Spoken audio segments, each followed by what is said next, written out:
Where's the Italian?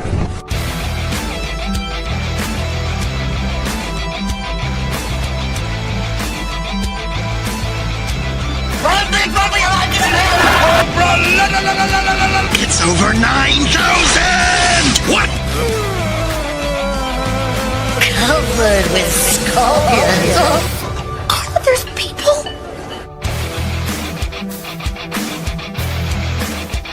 Weird. We can't all make declarations of hatred at the same time. Hi, everybody. There are dozens of us.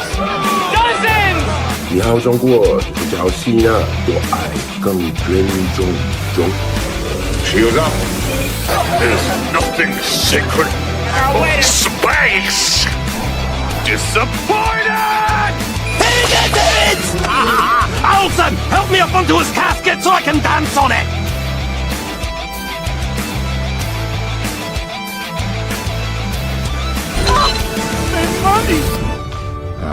I don't care. But how did you ever find us? Oh, easy. We just read the screenplay you left us. And Hispanic people too. Globe gold! Globe gold! Globe gold! That means you're gay. You get nothing. You lose.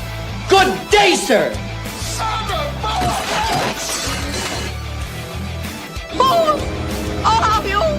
Everything is sexist, everything is racist, everything is homophobic, and you have to point it all out.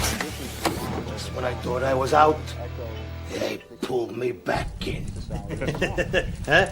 Zappuccino. All right, what do you know? What do you say? I'm Foreign Empire, Marvin the Movie Monster Montanaro here. Welcome you guys to another M4cast, episode 3, 4. I don't know. It's one of them. But we have I literally just asked in the chat where Regina Sharp is, and I just saw her pop up. It's a big day. It's been a busy day. It's been a crazy day. I mean, I think I speak for everyone when I say yub nub. Ichak yub nub.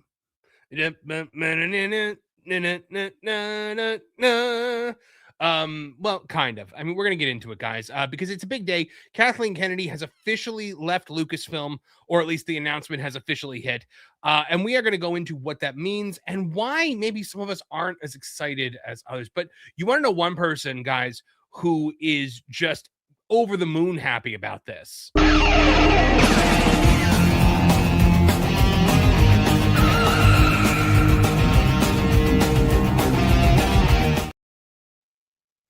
You must be thrilled. You're muted. I can't wait to talk for hours and hours about this. I just said to myself, you know what would be great today? Star Wars.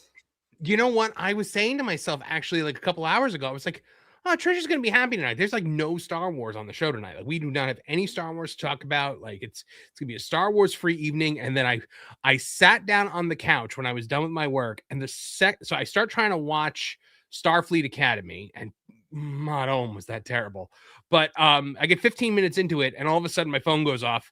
Kathleen Kennedy has resigned, or it's official that Kathleen Kennedy is leaving Lucasfilm. And I'm like, oh, sorry, Trish. But, and their Star Trek. Oh God, so much for me to say. Oh, I know. I'm just gonna be blah, blah, blah, blah, blah. You're gonna say, "Shut up, Trish." You guys, if you want all the Trish that you're probably going to be missing tonight, you should check out our members exclusive stream, Crime and Punishment, with Trish and I, where that is Trish's show. She is the host of that show, and she walked us through Ted Bundy last time, and it was a really fun show. Trish, are you already planning who we're going to be tackling next on Crime and Punishment?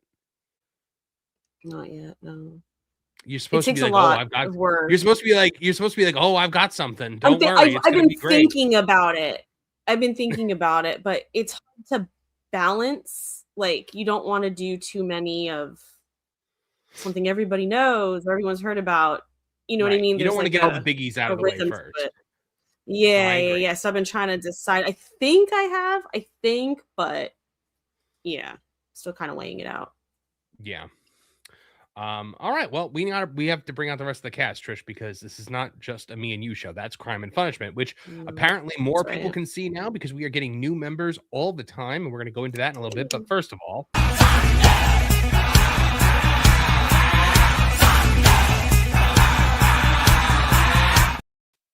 Nolan Thunder is here. How's it going, friends? Dude, it has been a crazy day. I watched Nerdrotic hit troll level maximum, and that was really cool. We'll go into that a little bit later too, because it's a phenomenal story.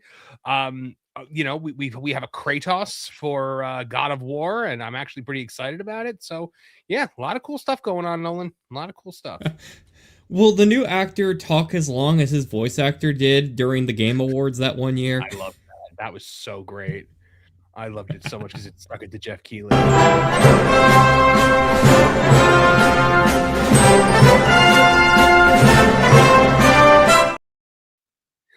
Here you are, Lorn. You're muted if you're going to try to talk.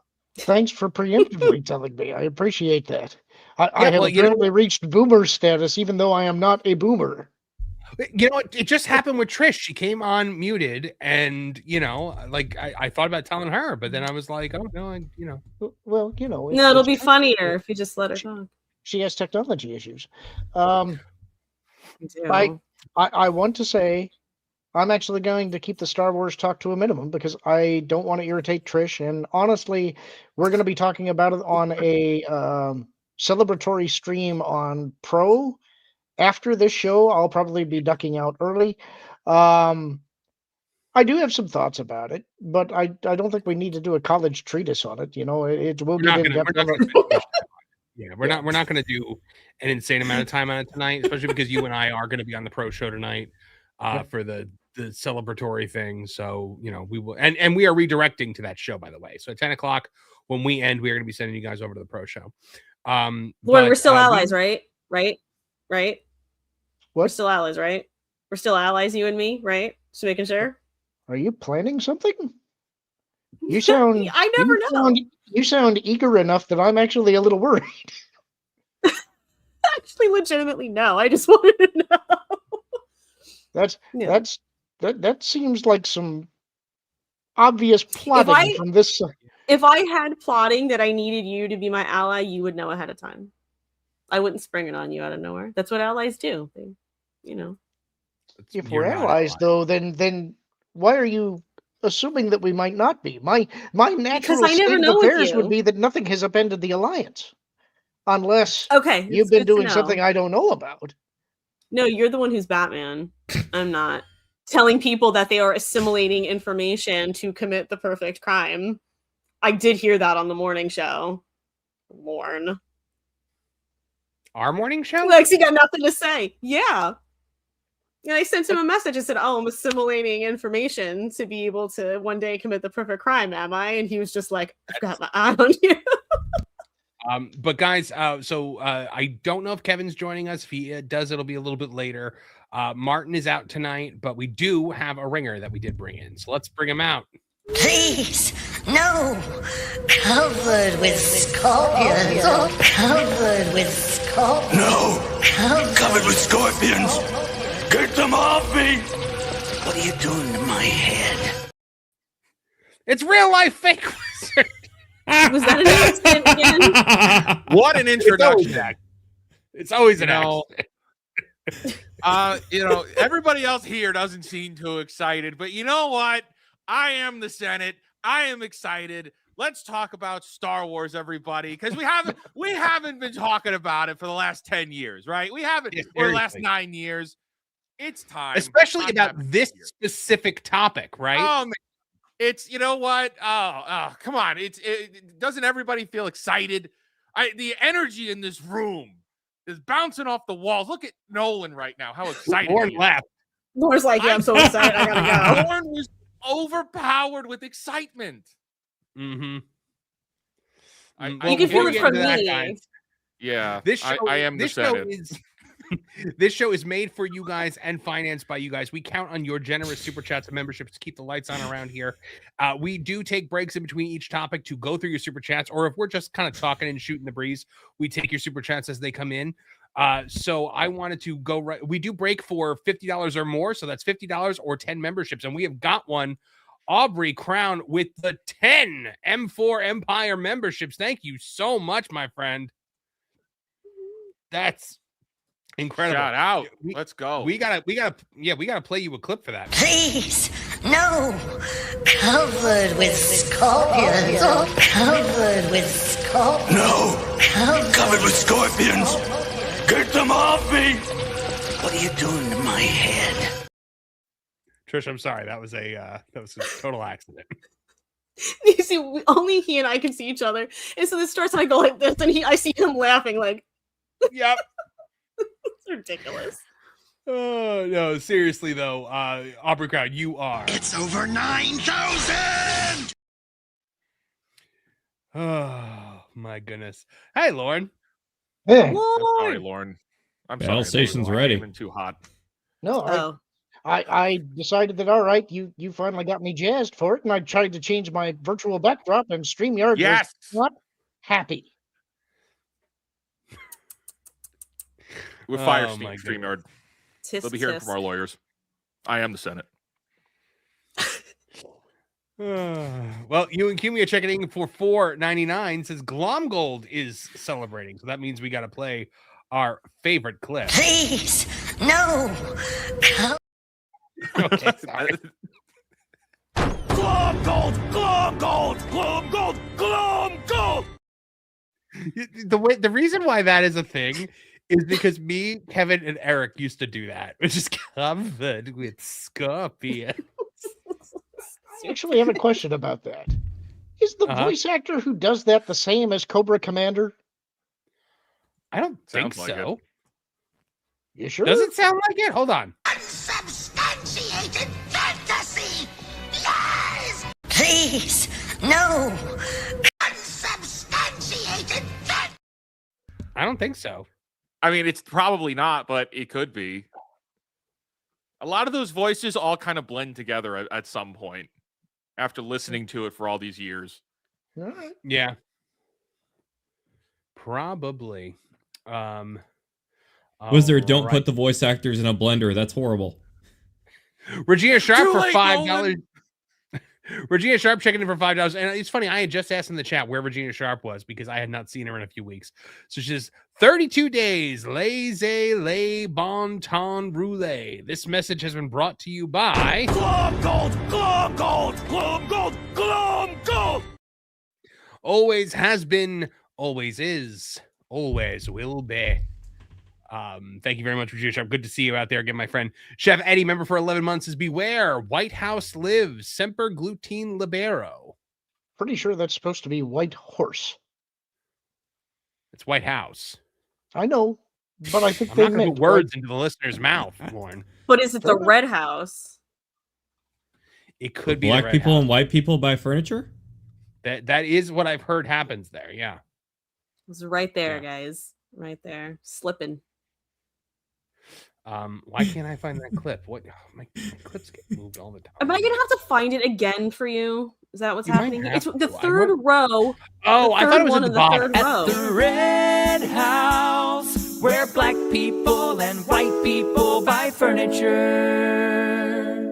And Hispanic people too. I am convinced in that last shot that the white guy is just blue screened in. Remember when Lorn couldn't get out of his head? Yes, I do remember that. Play that clip again. Play that clip again. I've Look at never the white seen that guy. before. Tell me Definitely. he is not blue screened into that Really, scene. was it? At the Red House, where black people and white people buy furniture. And Hispanic people too. Oh my God, he might be. I think he is. I don't think I thought you meant funny. the guy that was standing next to Big Head on the truck. You're talking about 10 gauge. No, like he's in the store. I think 10 gauge is 100% blue screened in. Let's watch it one more time. At the Red House, where black people and white people buy furniture.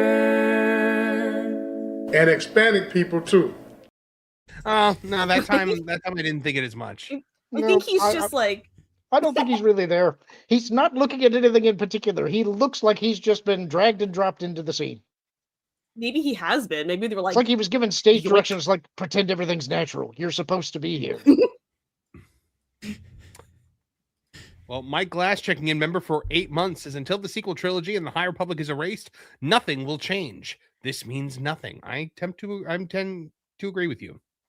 So, hey, it's our friend All BBB checking in for $2. What is that one? What is it this time? Click back. Oh, well, All BBB says I'm excited for the new season of Euphoria.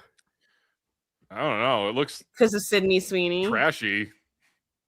Oh, that's Everything's right. well. Yep, she's in it. Every announcement that comes out about the show, I'm like, who is watching this? Who is this for? People who want to see Sydney Sweeney, apparently. All those Zendaya fans. The chat is saying I'm right. Thank you, Lord. Perfect timing. Hold on, let's look one more time if they think you're right. At the Red House, where black people and white people buy furniture. And expanding people too. Regina Sharp from $5 says that MFer on the right ain't real. I'm telling you. I don't know, man. This is right around the time of the Phantom Menace. I'm telling you, these guys hired Lucasfilm to say, "Look, let's use this new technology. We're just going to drag and drop this guy right into the scene. It's going to look natural." Industrial Light and Magic were all over the Red House. And you know, and they told the other guy in the scene, "There's like, look, just look at the ping balls. It'll be fine." First Dragon Queen for $5. Official website posted that KK rumors are true. Hugs for all. Indeed. Bring it in. Cannon Barnes, member for 12 months. Hey, that's an anniversary. Thank you for being with us for 12 months. Cannon Barnes says, ding dong, the witch is gone. Witch, oh witch, the wicked witch. Ding dong, the wicked witch is gone. It's, I understand why you changed the word, but I hope for the best with Dave in charge. Well, I hope for the best, my friend, but I fear for the worst. The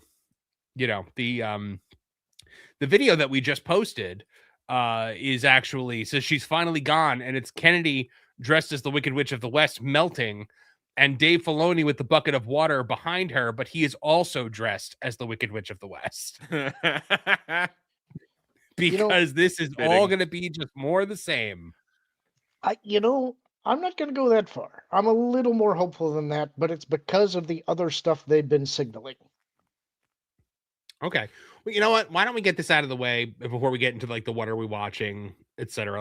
Let's talk about it, guys.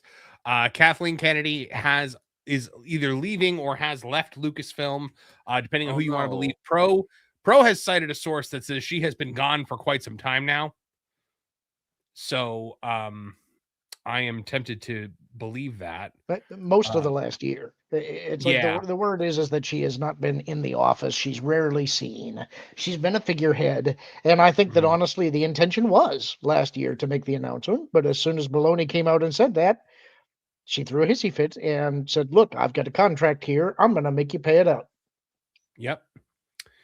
And then we started hearing all this stuff about the hunt for Ben Solo, which I'm sure was nothing, supposed to be trying to build her up and preserve her legacy, right, Lorn? Couldn't possibly be. I think that was a Hail Mary that was never going to work. It's like, I know people keep saying, look, they're going to do this and release it. And it's like, no, they're not. And this is actually why I'm a little bit more hopeful than I otherwise would have been. Is because I am certain at this point. I've been saying for a while now, but now I have no doubt whatsoever. Disney has said, you're going to knock it off now. We're now in money-making mode. We're going to try and actually start making money. Give the fans what they want. Well, Lorn, I mean, what did we just find out yesterday was that they were reversing course on Galaxy's Edge, that Galaxy's Edge is now going to feature original trilogy characters. They are now squeezing Rey into what the hell, Wizard? That we are now squeezing Rey into a tiny little corner of of Galaxy's Edge, where will suddenly become, despite having the e-ticket attraction, it will be the least trafficked area of that entire place. We're putting Han, Luke, and Leia in the big area where the Falcon is, which is really the center of everything. We're putting Vader in the other giant area.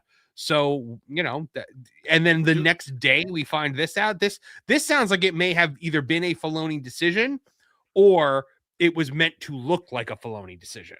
I have a very serious question, and I don't know if you guys know. I don't know if the answer is out yet. Are they removing the TIE Echelon from Galaxy's Edge? Because that ship is very, very resistance specific. I don't think. No, to take that out, that's a lot. That's a couple bucks if they're going to take that out and put something else in. Yeah, that's not going to happen immediately. There's going to be. It's like, I don't know if I'm allowed to say the parts that I know that Pro may get into in the next show. Okay, yeah, don't do that. So I won't say anything there, but I would say, I'll say this much. For right now, expect that you're just doing some standard reskinning that is putting people in place and maybe replacing a couple of decals. That's the start. Yeah. Now, this is kind of why it's like I see in the chat here someone saying I'm too hopeful. Look who's put in charge, a woman that is all about diversity and a simp that will do what he's told. Yes, that's true. But here's why I think things are different now. That woman that you're talking about is a money person. And a money person's job is to make money. And I believe that what's happened now is Lucasfilm is being told, we're not letting you run free anymore. Disney is now saying, you're going to make money. You're going to try to make money. The audience has spoken. They've spoken with finality. We can no longer paper this over. We can no longer pretend that this is working. Now we're going to try to fix it. Now, fix it is the part in quotes that you can have lots of debate about what is going to be. And if I had to guess about what I think it will be, you're talking about shoving Rey into the corner of that attraction. Yeah, and about the X-Wing and the A-Wing. Mike Glass is saying, okay, until you remove the sequel trilogy and the High Republic, then none of this matters. I would pose a philosophical question. I don't think they'll ever remove the sequel trilogy and the High Republic.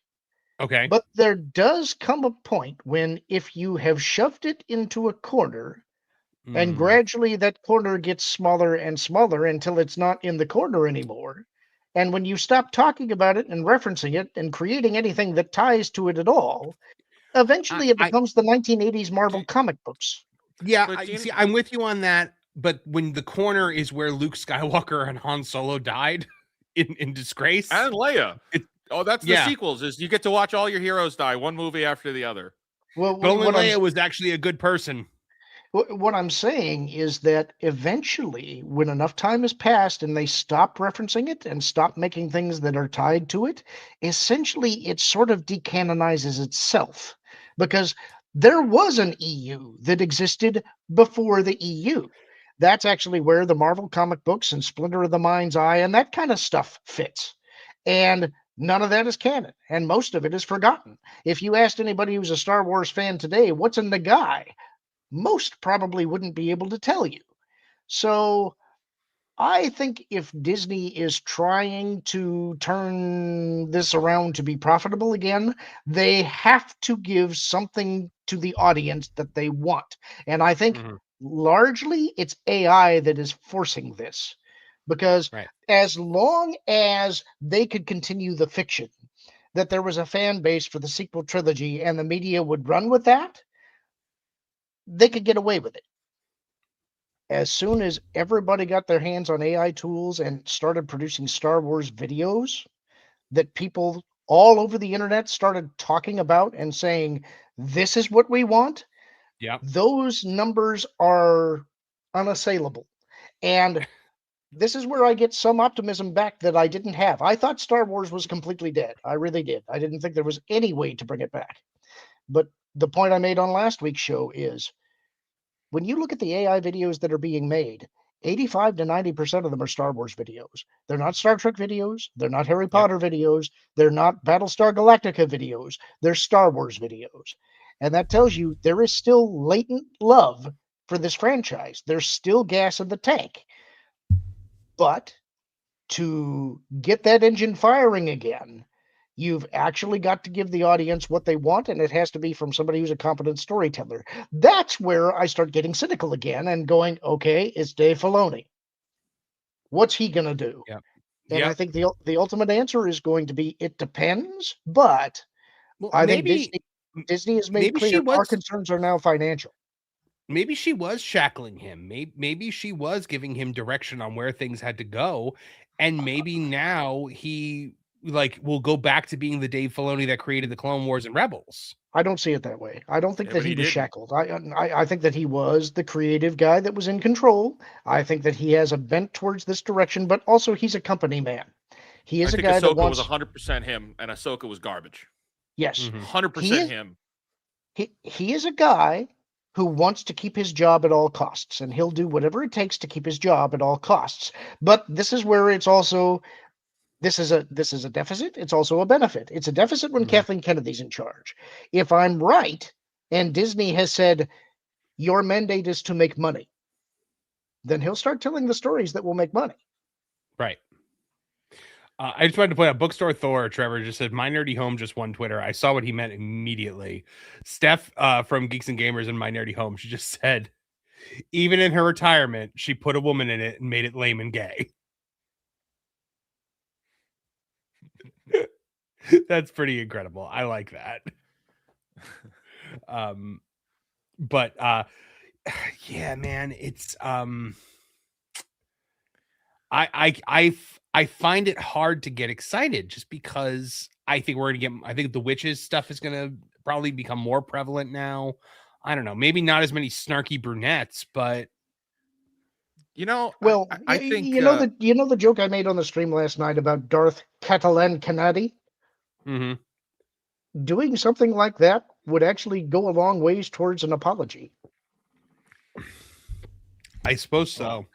Well, they are doing Abeloth in the next Ahsoka season. So is that the closest we're going to get? Yeah.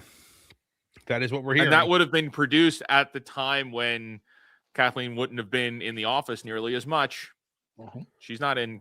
She wouldn't have as much sway over Ahsoka season 2. We've only been producing that over the last year. Well, and so they are also saying she is going to still be producing The Mandalorian and Grogu. She's still producing Starfighter, so she's not going away. Yeah, but it depends on how much her how much sway she actually has as a producer, whether that's just she puts her name on it. It'd be amazing if Filoni has her getting coffee like Spielberg did. I don't think she's going to be very active. I think at this point it's a vanity title that just shows she's still active and powerful. I think the real thing. Go ahead. Sorry. No, I was going to say, I think, Lorn, you're 100% on the money with everything you were saying a second ago. Here's why. The fact that you have the announcement that Darth Vader and the original trilogy characters are in the park the day before the announcement of her retirement, that is the most subtle, wink nod you could possibly get to the fact that somebody there is trying to send signals of hey, we know. Yeah. That doesn't mean we're going to get it right, but we know. Yeah. And honestly, that is the most significant signal they could have sent. Yeah. That to me, it's that is a bright, flashing green sign. It's it's a green flag. They have done everything they could possibly do to sideline, minimize, render irrelevant all of the original characters. If you're going to bring the original characters back, that is a tacit admission of fault. And the other thing is that Kylo Ren is completely gone, and that may be another subtle nod to the fact that the Hunt for Ben Solo ain't happening. 100% gone. Because Darth, you can't have him and Rey both in that little corner area. It's too small. They would have to see each other and pop off immediately. I mean, he's still in the ride. It's just he's not walking around anymore. Yeah. I like how you guys keep referring to it as the corner. It's go to the corner and think about what you've done to this franchise. Well, I mean, if you think about it, Nolan, it is just a little tiny circle area where it's got the 2 ships and it's got the ride and it's got a couple of kiosks. Circles are not known for corners. Well, okay. But then, like, once you walk beyond that initial area, you're in the bizarre area, and that's where they're saying is going to be like you're going to have the Mando characters. Now, by the way, this is all Disneyland. Yes. For now, today. Mm-hmm. Yes. And I think that's even bigger. The fact that it's the home turf. The home turf got updated first. I have thoughts about this. I think Walt Disney World, the character culture is a little bit different than in Disneyland. In Disneyland, the evil queen could walk right by people and they wouldn't even look twice. In Walt Disney World, she'd be mobbed like a movie star. She'd be mobbed like the Beatles on the Ed Sullivan Show. Like, it would be like insane. There you go, Trish. I did that for you. You're muted again, Trish. Because I don't want to hear quack, quack, quack. Thank you. I did hear it. Mm-hmm. But so now So now I'm wondering if like Disney World's Galaxy's Edge is going to remain anchored, or whether this is a pilot that they're going to eventually bring over. Because Luke, Han, and Leia in Walt Disney World is going to cause a major traffic jam. My initial thought was that this was A/B testing, and that they wanted to see the reaction in Disney World, or I'm sorry, in Disneyland before committing to making it a permanent change. So Disney World got Mando and Grogu, but they did not ever get Hera and Chopper. They never got Ahsoka. They never got Boba Fett and Fennec. So, you know, there's a history of Disneyland's Galaxy's Edge getting all the stuff and Disney World's not. Yeah, I after Pro's show last night and some of the things that he talked about, I'm inclined to believe that there's actually a larger coordinated plan here. And I missed that. I didn't hear what he talked about. He was talking some more about what his insider had told him at the parks, and actually Real Life Fake Wizard was commenting on this as well, because he was hearing it from the marketing side of things. Mm-hmm. And the sense is that this is going to be a multi-phasal rollout. And so I think that what they're going to do, and this is kind of why I'm speculating in the way that I'm speculating, is they'll do what's easy and cheap first, because that's an immediate bone that they can throw to the fan base to try and signal we're doing something different, you know? Right. Then they're going to have to logistically figure out, how do we unwind this? And I don't think they'll ever come to the point where they will specifically come out and decanonize the sequel trilogy and the High Republic, for instance. But as I said, if you stop talking about it, if you stop referencing it, if you stop making material related to it, eventually through the passage of time, it just sort of evaporates on its own, especially if you start creating stuff that papers over it. And so... Well, did Pro say anything about them changing the ride? Which ride? Rise of the Resistance? No. Yeah. No, and Smuggler's Run is changing though. Yes, Smuggler's Run is made to change. You can change Smuggler's. You can have multiple Smuggler's Run things like you do. I mean, like then you have to update the animatronics though. Not really. Not as much as you might think. It's like Hondo. You just gotta get Jim Cummings in on the microphone to re-record Hondo, and then you're good. Yeah, everything else is just Chewie making noises. And here, I've updated Smuggler's Run. We're good to go.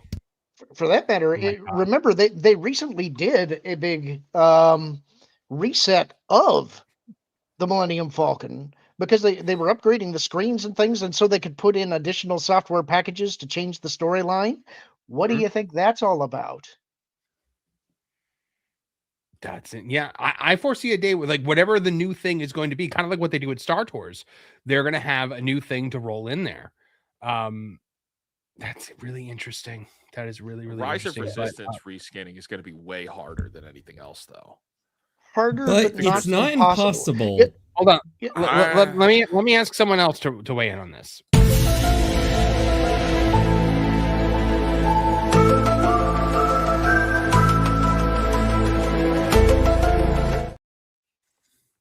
Martin Stone is here. I did not expect to see you tonight, my friend. Hey, well, I was doing a thing, and one of my daughters just crashed. She just wanted to sleep, so we came home. Makes sense. Okay, so I mean, you've heard the news that Kathleen Kennedy is no more. No, I have been buried in family stuff today. Oh, So, yeah. No, they've officially announced today, about 2 hours before we went on the air, that Kathleen Kennedy is officially leaving Lucasfilm. It is finally happening. Well, what was the big win she went out on? I guess Andor, maybe? Hey, I will say that was good storytelling. It was well put together. And all joking aside, she has had a career other people would envy, other people do envy, and that much you can't take from her. Oh, I can make a go of it. No, you can't take that from her. You will try. Well, hey, if Well, the internet explodes with sour grapes over being glad she's gone, decisions can be taken back, guys. Well, I mean, let's hear from somebody who's worked with her directly. Remember, Kathy came into the room with her steno pad and her pencil, and she was horrible at taking notes, and she was terrible at, she didn't really know how to do it very well. But what she did know how to do was interrupt somebody in mid-sentence. We'd be pitching ideas back and forth, and Kathy, who's supposed to be writing these ideas down, suddenly put her pencil down and would say something like, and what if he didn't get the girl, but instead he got the dog? I haven't heard that clip to the end. That was nauseating. Yeah, it is. It's obvious when you hear Spielberg talk about her that she was like the friend that he ragged on all the time. Yeah. You know what this does is this actually does make me much more curious now about the Mandalorian and Grogu, because that has been a great big question mark for me. Because after season 3, I wasn't sure what do you do with a movie of this, and up through season 2 of the Mandalorian, Favreau was attempting to build. I mean, it was pretty obvious he was doing a Splinter universe, almost a fail-safe, it seemed to me. And now I want to know, what direction is that going to go? Pro has said for a long, long time, and I never bought it. I never bought this particular rumor that they were somehow going to try and cram in a scene of Luke, Leia, and Han together on the Millennium Falcon in this Mandalorian and Grogu universe, just to get fans off their backs to say they did it and say, now shut up, we gave you what you wanted. Oh, I believe it. Now, that feels like a much greater possibility to me. Especially with Mark Hamill all of a sudden going out and lamenting the fact that it never happened, right? Mm-hmm. And also backtracking a little bit on the replacement or AI actor. After the synopsis came out yesterday for Mandalorian and Grogu, if you read that, it reads like it's 3 episodes of the Mandalorian show put together, slapped into a movie. I think it's going to be a nothing burger. There isn't going to be anything epic about it. I think it's going to be the sunset of everything Pedro Pascal Mandalorian. I think if they're trying to move in a new direction, I think they're going to abandon all of it too. I think they're going to try. And we've also heard that Ahsoka season 2 is the end of like Ahsoka. They're going in a whatever happens after this is gonna be big. It's gonna, well, actually I shouldn't say that. It's gonna be different. Well, are they still doing Whatever that Heir to happens the after this is gonna Empire be movie? Very different. I assumed Ahsoka season 2 was leading into Filoni's Heir to the Empire movie. I think all of that got rolled into the Mandalorian and Grogu. I think that's going to be their big event film, and that's going to be it. Yeah, and they're going to be done with that. Do we still think Starfighter is going to be used to relaunch things? I mean, based on what Kennedy said in this like interview, there's the Simon Kinberg trilogy that's in the works. Taika Waititi's still doing a movie. The Starfighter's coming. Look, some people are like, "Oh, Simon Kinberg is going to be fine." No, Simon Kinberg did some really terrible X-Men films, and I'll never forgive him. So I don't care what Simon Kinberg's attached to. Those were awful. Wait, which X-Men films did he do? Now I got to look it up because I usually get too angry and then it leaves my head, so I can relax. So I got to look it up again. He was also involved, though, in some of the pre-stuff for The Force Awakens, but he stepped away from that. He was also involved in Rebels. And the Rebels stuff gives me a little bit of hope But I don't think that his movies are happening. I don't think Simon Kinberg's movies are happening. I don't think that Taika Waititi's movie is happening. I don't think that what's his name? Ryan Mangold. Johnson? No, Mangold. No, Ryan's are definitely not happening. I don't think Mangold's movie is happening. I do think Starfighter is happening, but I think it's going. I mean, it's already shot. You know, this one's already done. But it's going to be, I think, a standalone movie and the very last thing produced that has any attachment to the sequels whatsoever. So Simon Kinberg Kennedy did. apparently, Culture Crave said that Kennedy said to Deadline that Ryan Johnson got spooked from making more Star Wars films after the backlash to The Last Jedi. Yep. And I'm like, that kind of flies in the face of everything Ryan Johnson has ever said about making more Star Wars. Wait, Ryan Johnson is basically, said that? Apparently she said it. That's what Kathleen Kennedy said. And it's like, I think this is huge. This is her tossing him under the bus because she's salty about the fact that she's leaving. So right now she's going to punish everybody. Well, yeah. So it does subvert my expectations. So it does. That's a good way to phrase it, Martin. Yeah. I would bet that Roundhead is going to get pretty quiet over the next few weeks, would be my guess. So Deadline, it looks like they posted an entire interview with her, which means I got to write about this more tomorrow. Yeah. The whole video. So, yeah. So because like when I had written the original one, it was like 10 minutes after the Variety article had dropped. So I didn't really have a lot of like quotes and stuff yet. But she basically said Ryan Johnson made one of the best Star Wars movies of all time, and he was chased away by the fans. Yep. And that goes against what Ryan Johnson periodically says about how much he wants to make more Star Wars. Oh, wouldn't that be great if I just had the time? And I'm just like, okay. Personally, I think she's full of BS. She needs a scapegoat to explain why the movies aren't happening. And I don't think that you can get past the wall of smugness that Ryan has for him to be scared. I don't think he cares. I think that he's a guy who set a fire and enjoyed watching everything burn.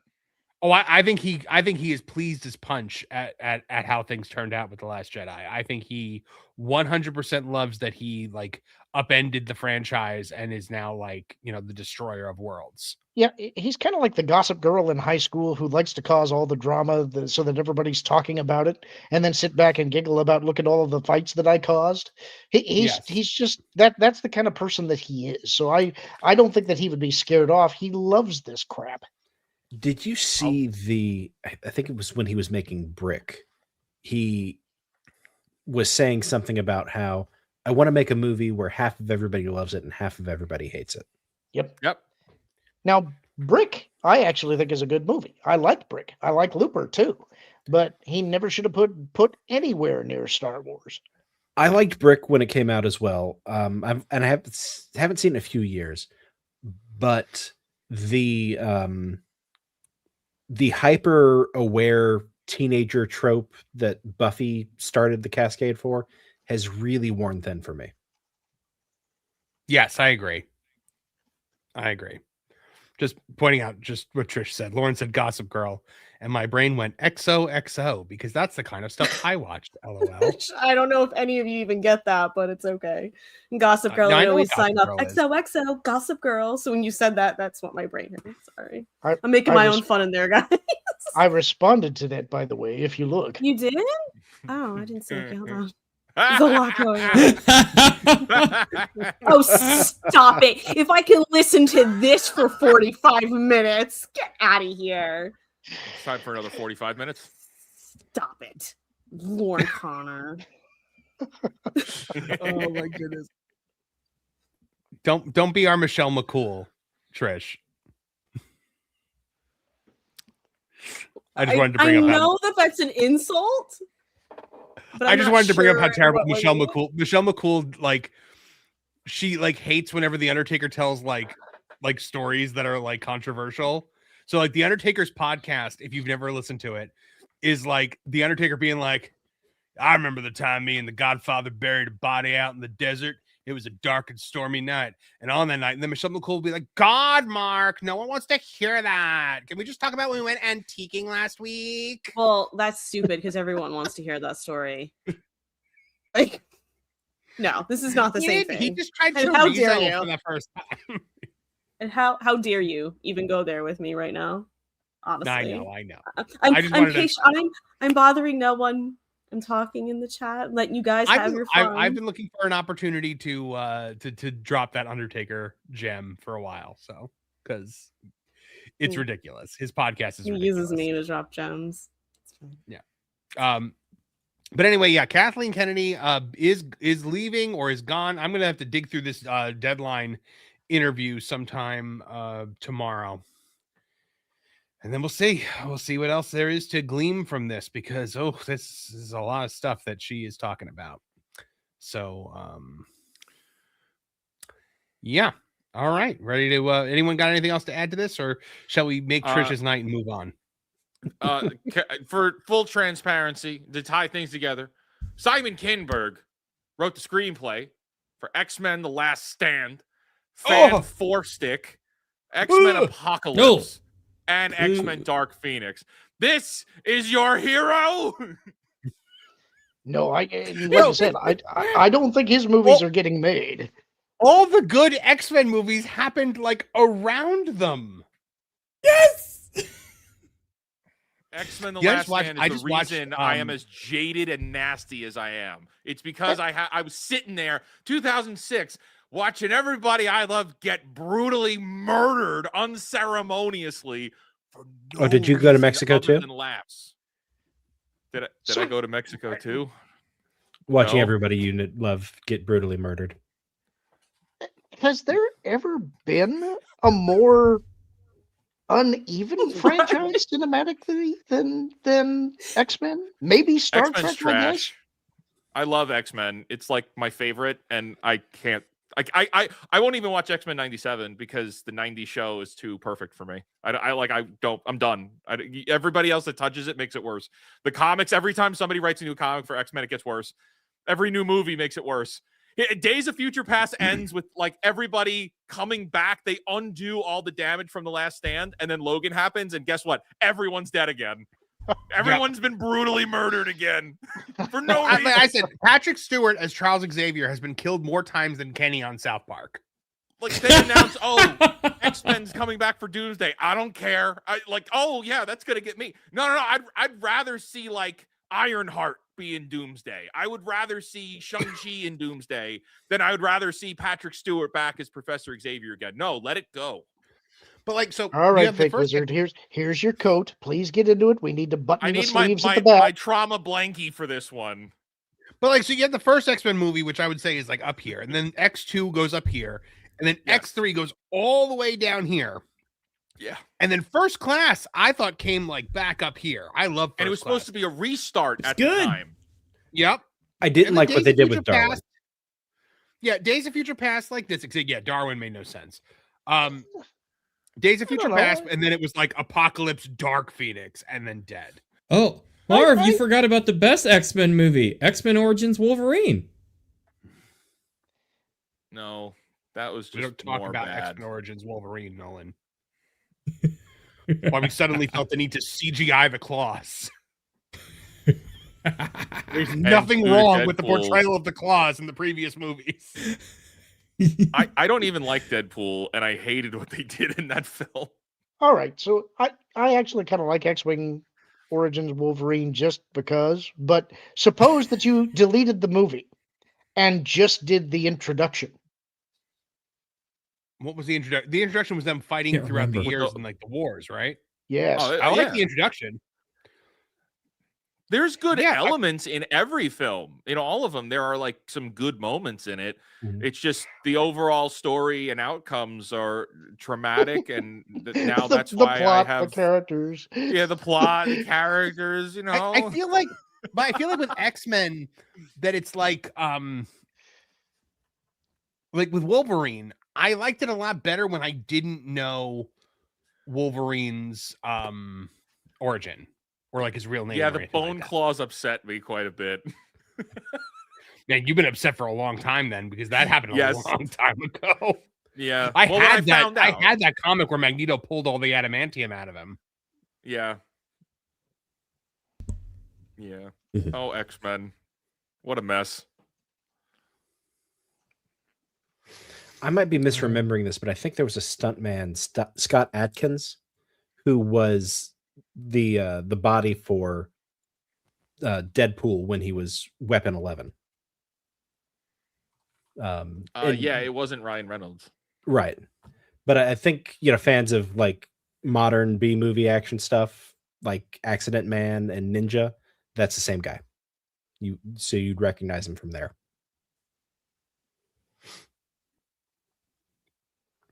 Oh. If Kevin was here, he'd know what I was talking about. He would.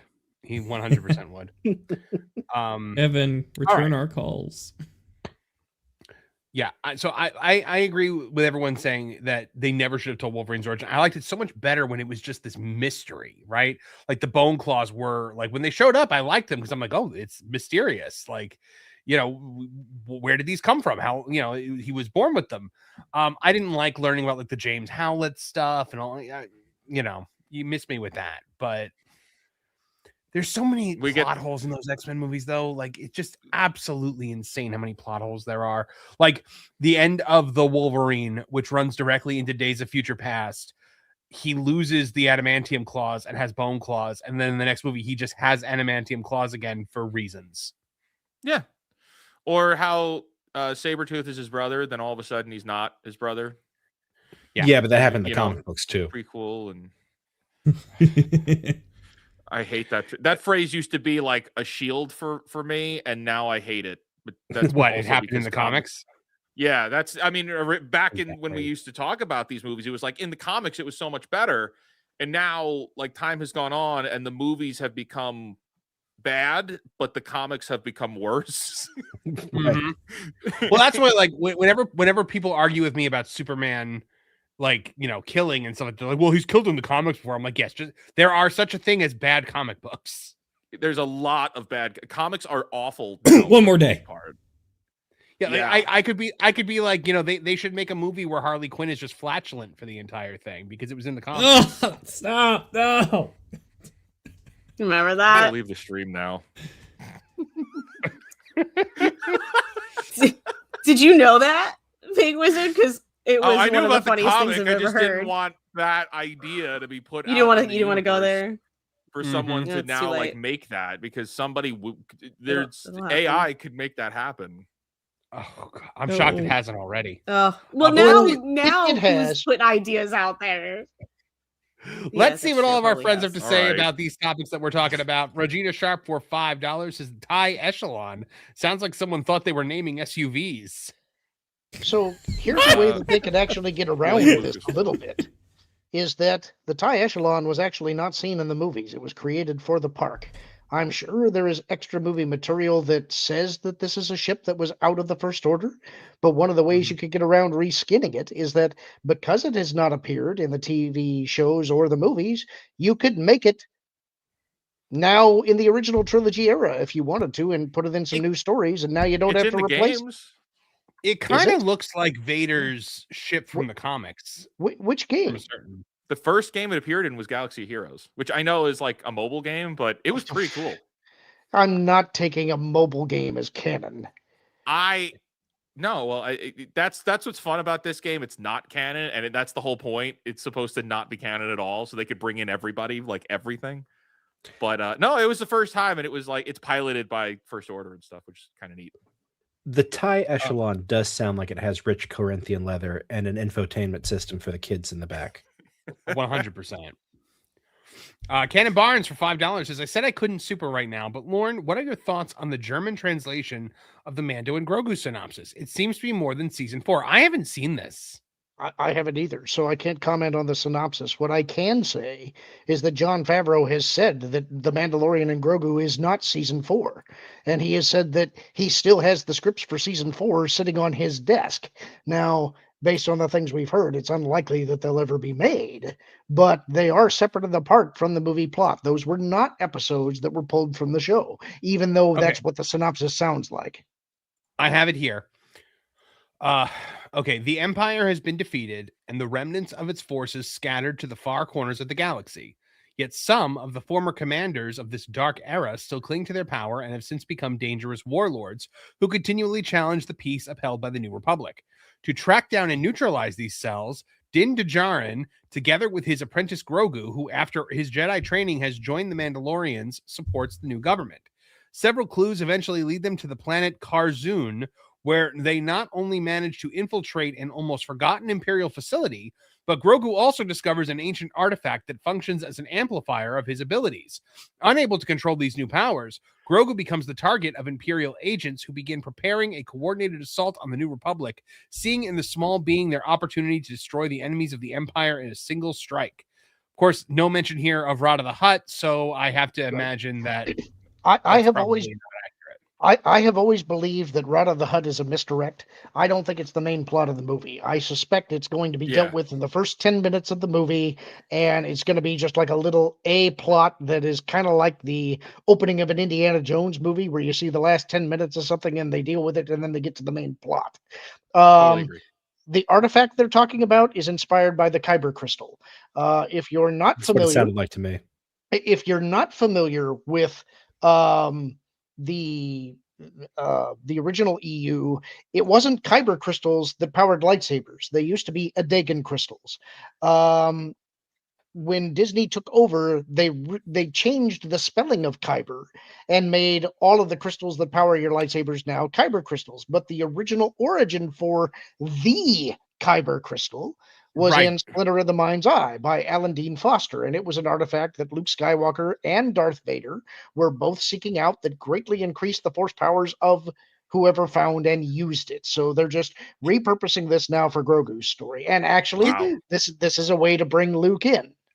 Isn't that the book where Obi-Wan takes over Luke's body to fight Vader? It is, and it's also explicitly non-canon because this was, if you really want to get into the backstory of this thing, Lucas didn't know if Star Wars was going to be a success. He didn't know if the movies were going to be successful. So he had a backup plan if he didn't get to make additional movies. What could we do for a made-for-TV movie that would be really low budget using the sets and props from the original movie? And the idea was they would air it on CBS, and he turned to Alan Dean Foster, who was the guy that had ghost-written the novelization of the original movie, to write essentially this spec script for what could be a sequel to Star Wars. But then the movie took off and was a huge hit, so instead they spun it off into this novel. But it was before The Empire Strikes Back. And so in the novel, it's explicitly clear that Darth Vader is not Luke's father. So when The Empire Strikes Back came out, that novel was rendered completely non-canon. Okay. Let's see. Liquid Weeb, who I believe is Liquid Fox, for $5 Canadian says, Konnichiwa, Marvin Samo Pana in chat. I hope everyone is well. The state of that avatar. Is this all because Pro said that your avatar looked like the Firefox logo? I liked it. Oh, yeah, he did say that, huh? Liquid Weeb 85 gifted 5 M4 Empire memberships. Thank you very much, Liquid Weeb. I keep saying almost saying Liquid Weave. Regina Sharp for 5. With Marvin not doing the wrestling shows, he's building up wrestling jokes like barnacles on a ship. I like to joke about like the old wrestling stuff now. I don't care about anything current at all in any way, shape, or form. Welcome. We are coming up on the Rumble, Soloing. and I don't like even when I went through periods of time where like I didn't watch wrestling, I still would watch the Rumble and WrestleMania. I have no desire to watch either of them this year. I'm just so burnt out on it. I have no desire to like when people try to talk to me about it or even like there's very few jokes that like I still will laugh about like Attitude Era stuff like Undertaker or like the things that Trish, Kevin, and I laugh at. Like Vince stuff and that kind of thing. So, but yes, they are building up. Liquid Weeb for $10 Canadian says, Country Road, let's go. It's me, Mario, Mushroom Kingdom, Mamma Mia, take me home, Rainbow Road. I liked that. Yeah, that was good. Nolan. That was Liquid Fox. Good job. I like that one. Regina Sharp for 5 says, wait, are y'all saying they made more than one X-Men movie? Well, I'll be darned. I did just watch the first one the other night, and I gotta say, I had fun with it. I enjoyed it. It's just Have you amazing seen the how young they all look. blooper? Have you seen the blooper or whatever it is where Spider-Man goes running into the final scene with them? Yes, I have seen that. And Cannon Barnes gifted 5 M4 Empire memberships. Thank you so very much, Cannon Barnes. And he says for $2, thank you for taking your time for my super chat. Thank you, Cannon Barnes. We are going to have to play a clip for you, my friend. And there's only one that I can think of. Please, no. Covered with scorpions. Oh, covered with... Wait, that wasn't the one I was thinking of, Trish. It was... Thank you for being a friend. Yeah, clearly. Oh, travel down the road and back again.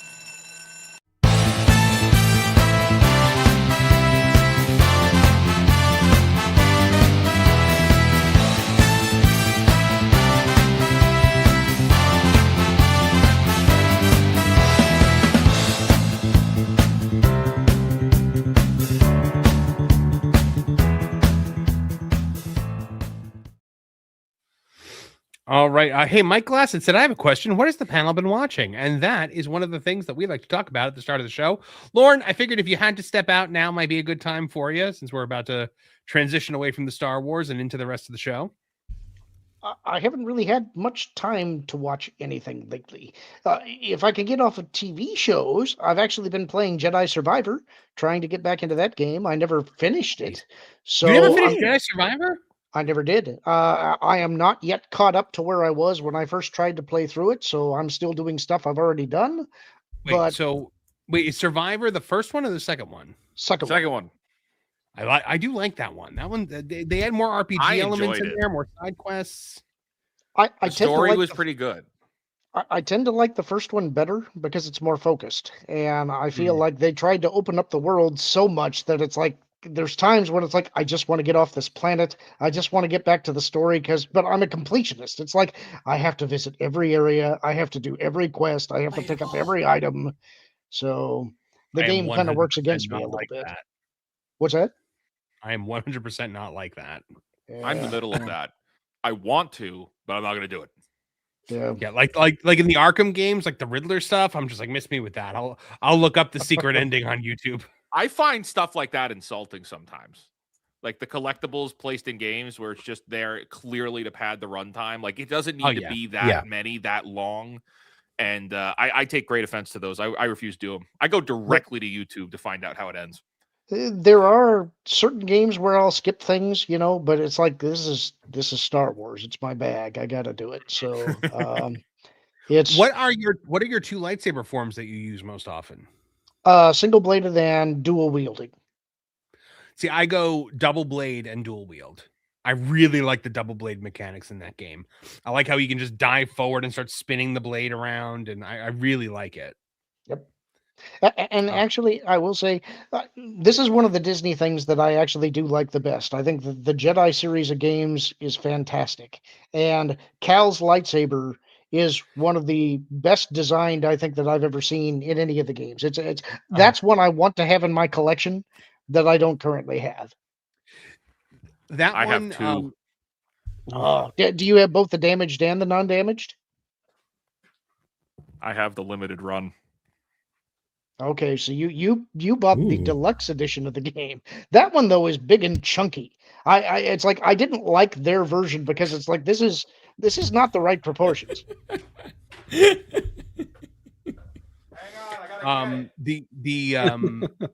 one that I never use is the Kylo Ren one, the cross guard. It's not just because it's Kylo Ren, it's just not fun to play as because they made it like a broadsword where it's just like big and heavy. And it's a heavy style. It takes way too long to swing. Also, the blade is longer, which I don't like.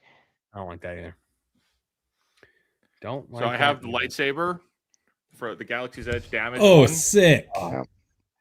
Which nice. This is it's chunky. It's chunky, it's heavy, but I like it. And then why are you fat shaming the lightsaber? Because it's the wrong proportions.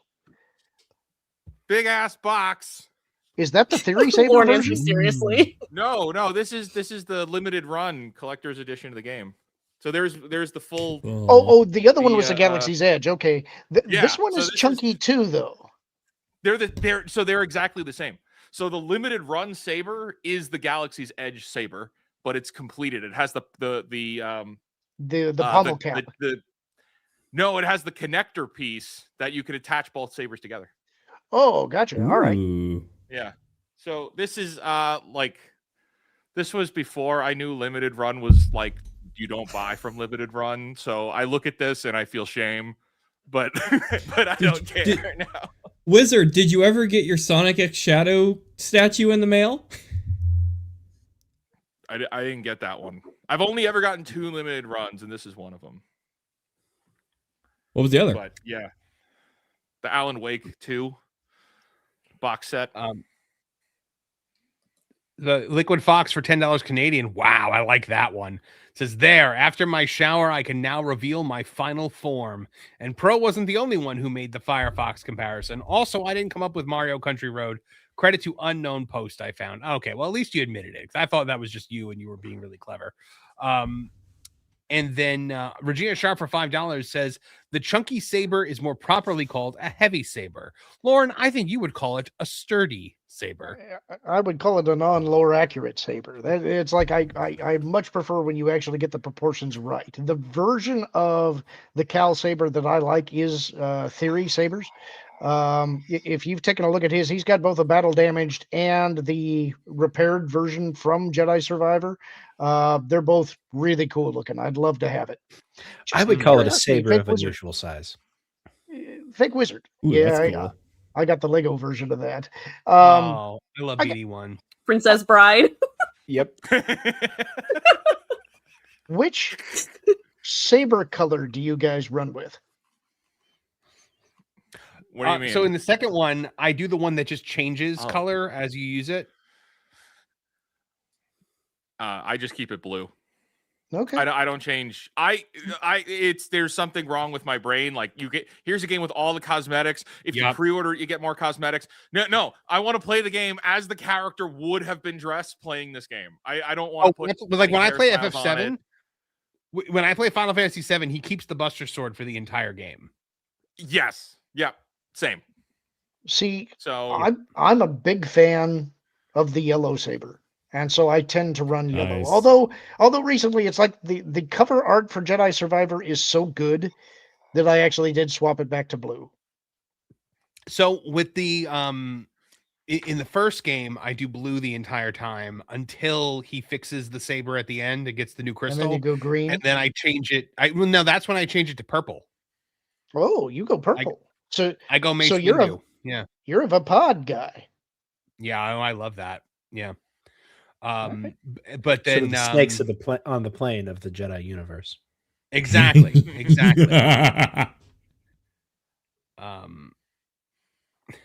By the way, Barry the Music Man says, I am a man. I have a Highlander katana. There can be only one. Hold on.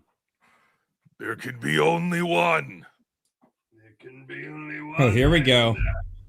I can't get it. Lauren, what about your Highlander merch?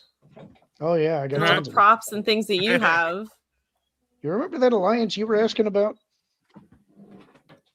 The one that you were dragon questioning sword. because I made an innocent Gossip Girl reference. That one. He's altering the alliance. this Pray right he here? doesn't alter it any further. I've been speechless. It's so sick. Hey, Do you see Marvin, the like? do you have a Hattori Hanzo sword? I don't, but I really want one. Good swords. It looks like the dragon sword is stabbing you now.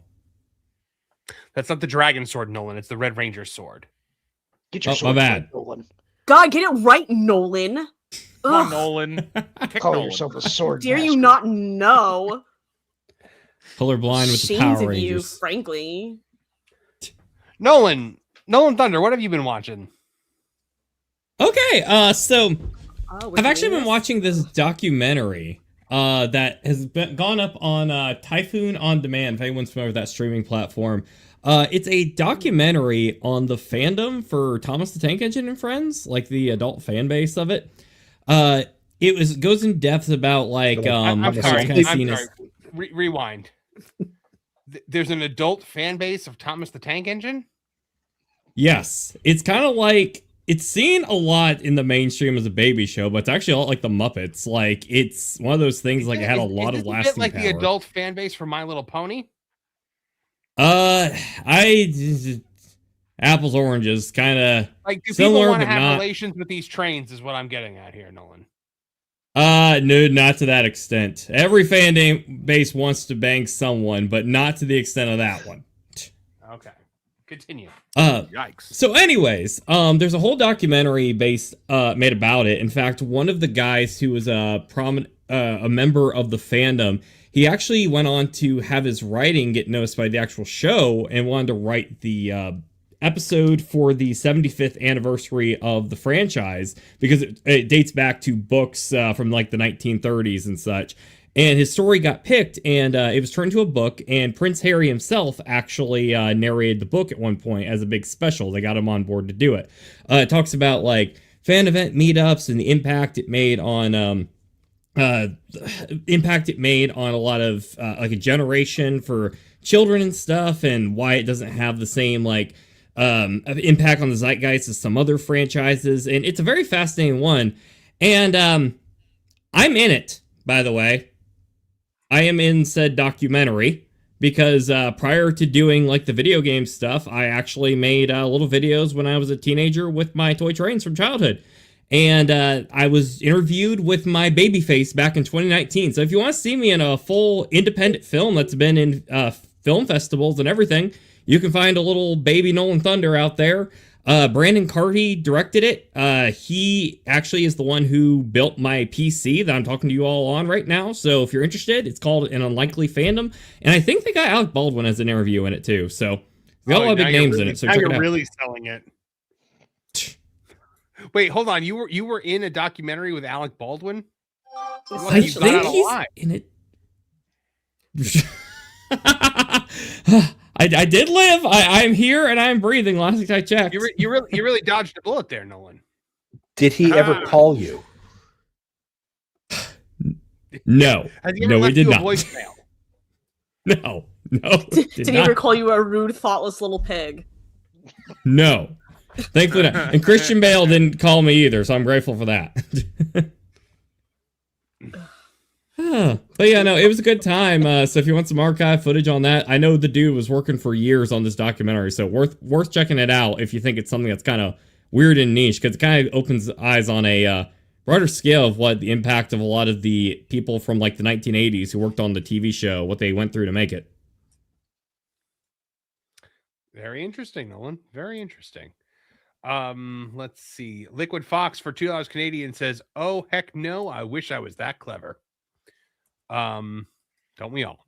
Regina Sharp for $5 says, "I don't think they exist." What was she saying? She doesn't think she exists. Saviors of unusual size. Oh, that sounds like a personal problem. The only adult fan base, she says, for $5 for Thomas that there should be is people who turn the dragons in Skyrim into different trains. Well, I mean, Thomas has been around long enough that there are people who grew up on it and are adults now. Yeah, you know, it's definitely a multi-generational thing. Yeah. The only two things that I remember from Shining Time Station, because that's what the show is called, is Mr. Conductor being George Carlin, and I just remember like "There's a shining time station where dreams will Nice come vibes. true. Do you know? Waiting there for you." Go ahead, Trish. George Carlin was not the only Mr. Conductor. Really? I did not know right. They got the creme de la creme. They got a Beatle to be Mr. Conductor. Which one? The best one, Ringo Starr, was Mr. Conductor. Damn right. The best one. I'm guessing he was You're the best one. He was first. Don't Did you start. really just call him the best one? Don't. We had this discussion. he He's my was. favorite. The Ringo Starr is your favorite Beatle? Mine's I'm Divine here Resurrection. judgmenting your tone, okay. wizard. I'm choosing to ignore it because you're a guest. I mean, look, everybody can have an opinion. You don't want to go down this road with me, wizard. We're friends. I don't want to go down this road. Oh, okay. No, you don't. We're friends. Down it'll get. Is our alliance in question? Oh no. Road. No, not that song, please. I need to make a parody. Wizard. I need to make a parody of Witch's Road called Down the Trish's Road. Wizard. I just got like snark thrown at me from Wizard. I support Trish. Ringo is the best My Beatle. alliance is in question. I mean, I Thank say you. that because like he's Ringo my favorite Starr. Beatle. Actually, I think he's the least pretentious Beatle. Let's put it that way. Yeah. He's got the least to be pretentious about. Don't Right. start. Don't start. I'm just happy to be here, love. Trish is gonna crash out after this. I have to listen to all this Star Wars stuff, and then the Ringo Yeah. slander. Yeah, really. What did I show up here for tonight, gentlemen? You tell What am I me. here for? Not for slander. There's something to be said for a craftsman who shows up and does exactly what he's expected to do every time. Yeah, sorry he didn't have a huge ego and decided to do 20-minute drum solos in the middle of, Strawberry Fields Forever or something. He did what was good for the song. I apologize. To be fair, now I got to say, I'm not a Beatles fan. They're not. I know. We accept you as you are. But what I would ask is, weirdly, I was never particularly impressed by Paul or John, but I do think George Harrison was pretty impressive, and I think that Ringo Starr actually is too. So, how would you compare Ringo Starr and George Harrison?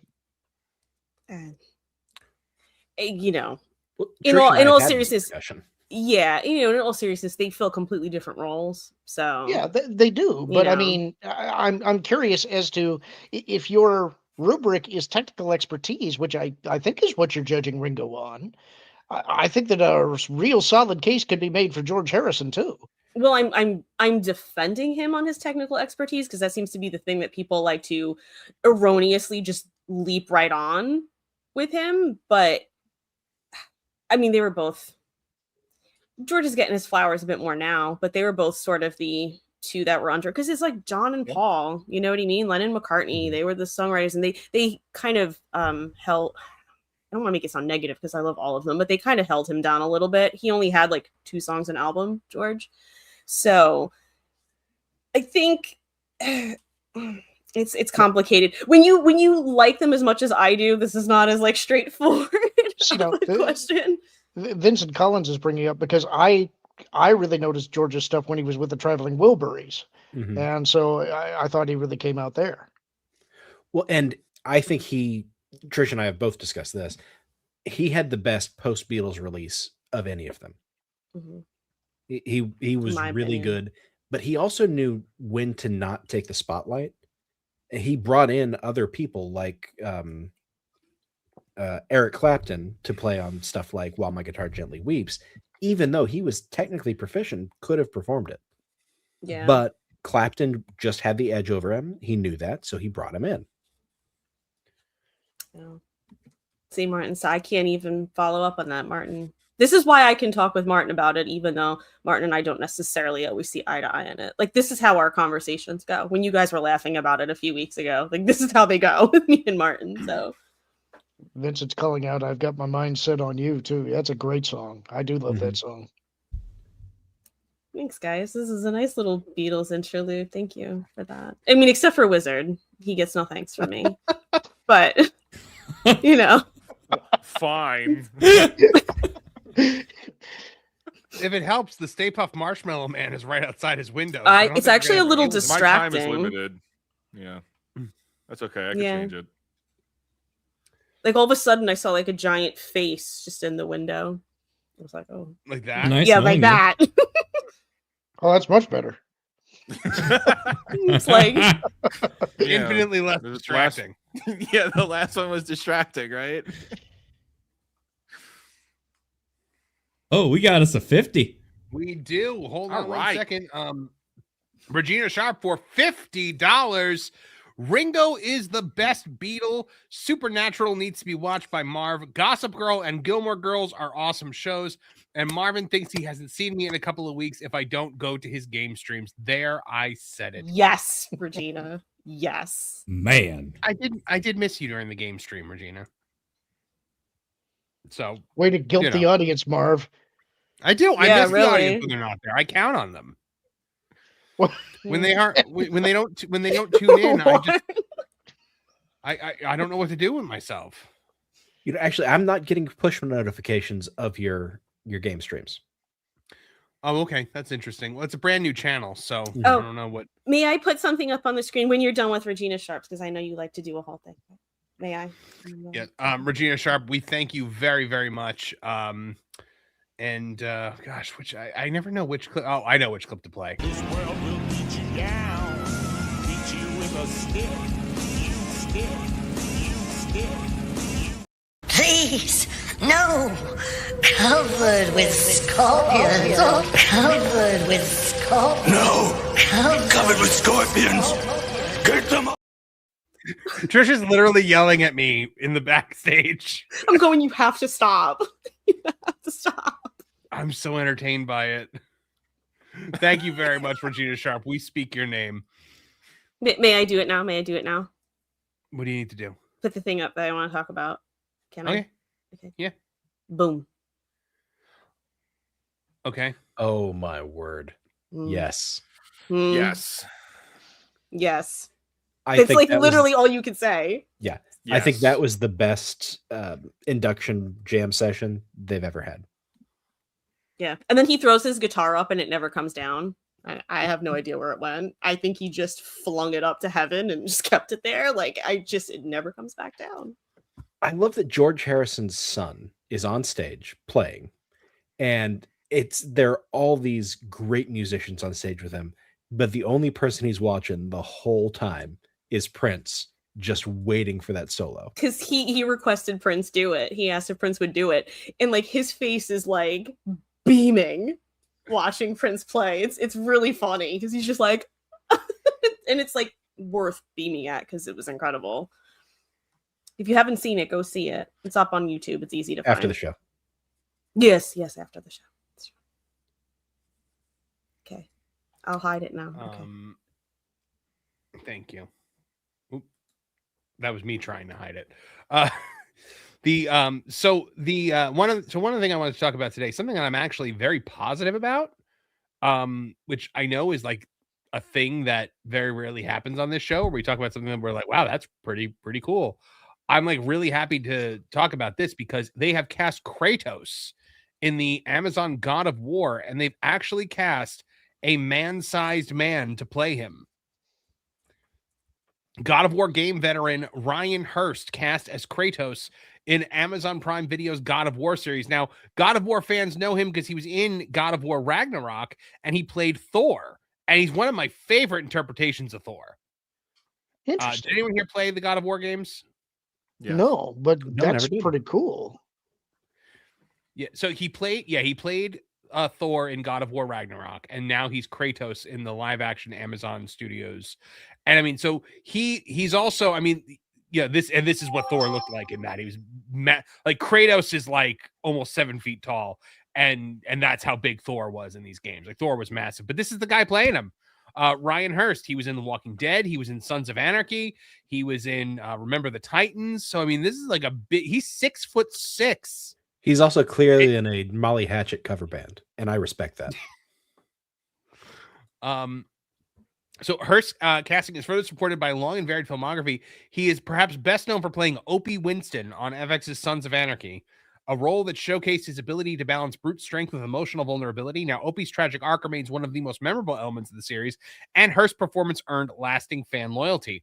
Earlier in his career, he appeared in Remember the Titans, where he played defensive end Gary Bertier, and that role introduced him to mainstream audiences and established his on-screen presence.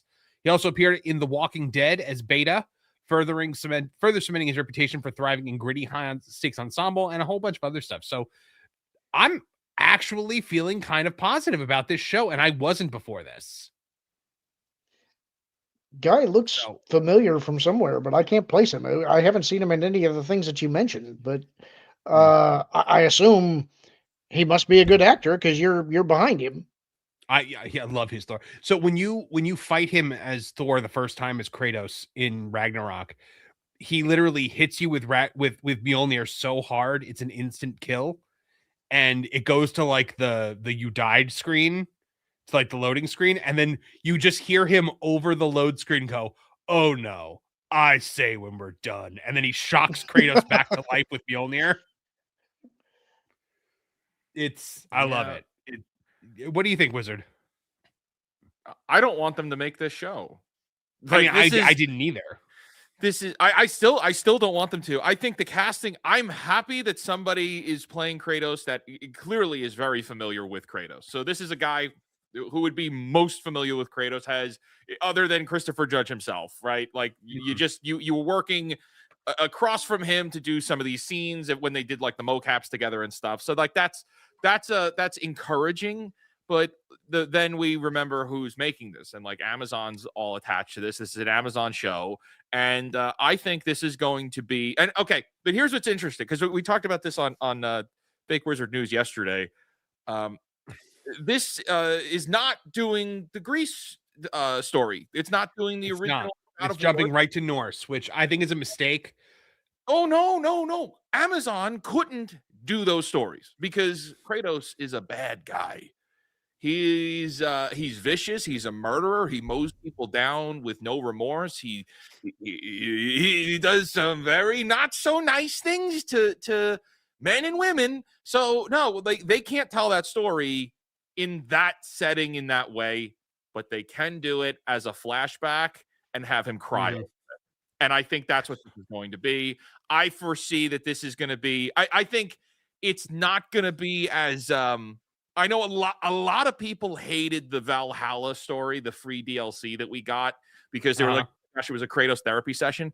I actually liked that. I did too. That was amazing growth for the character and it really brought the whole 2 games full circle to tie that all up.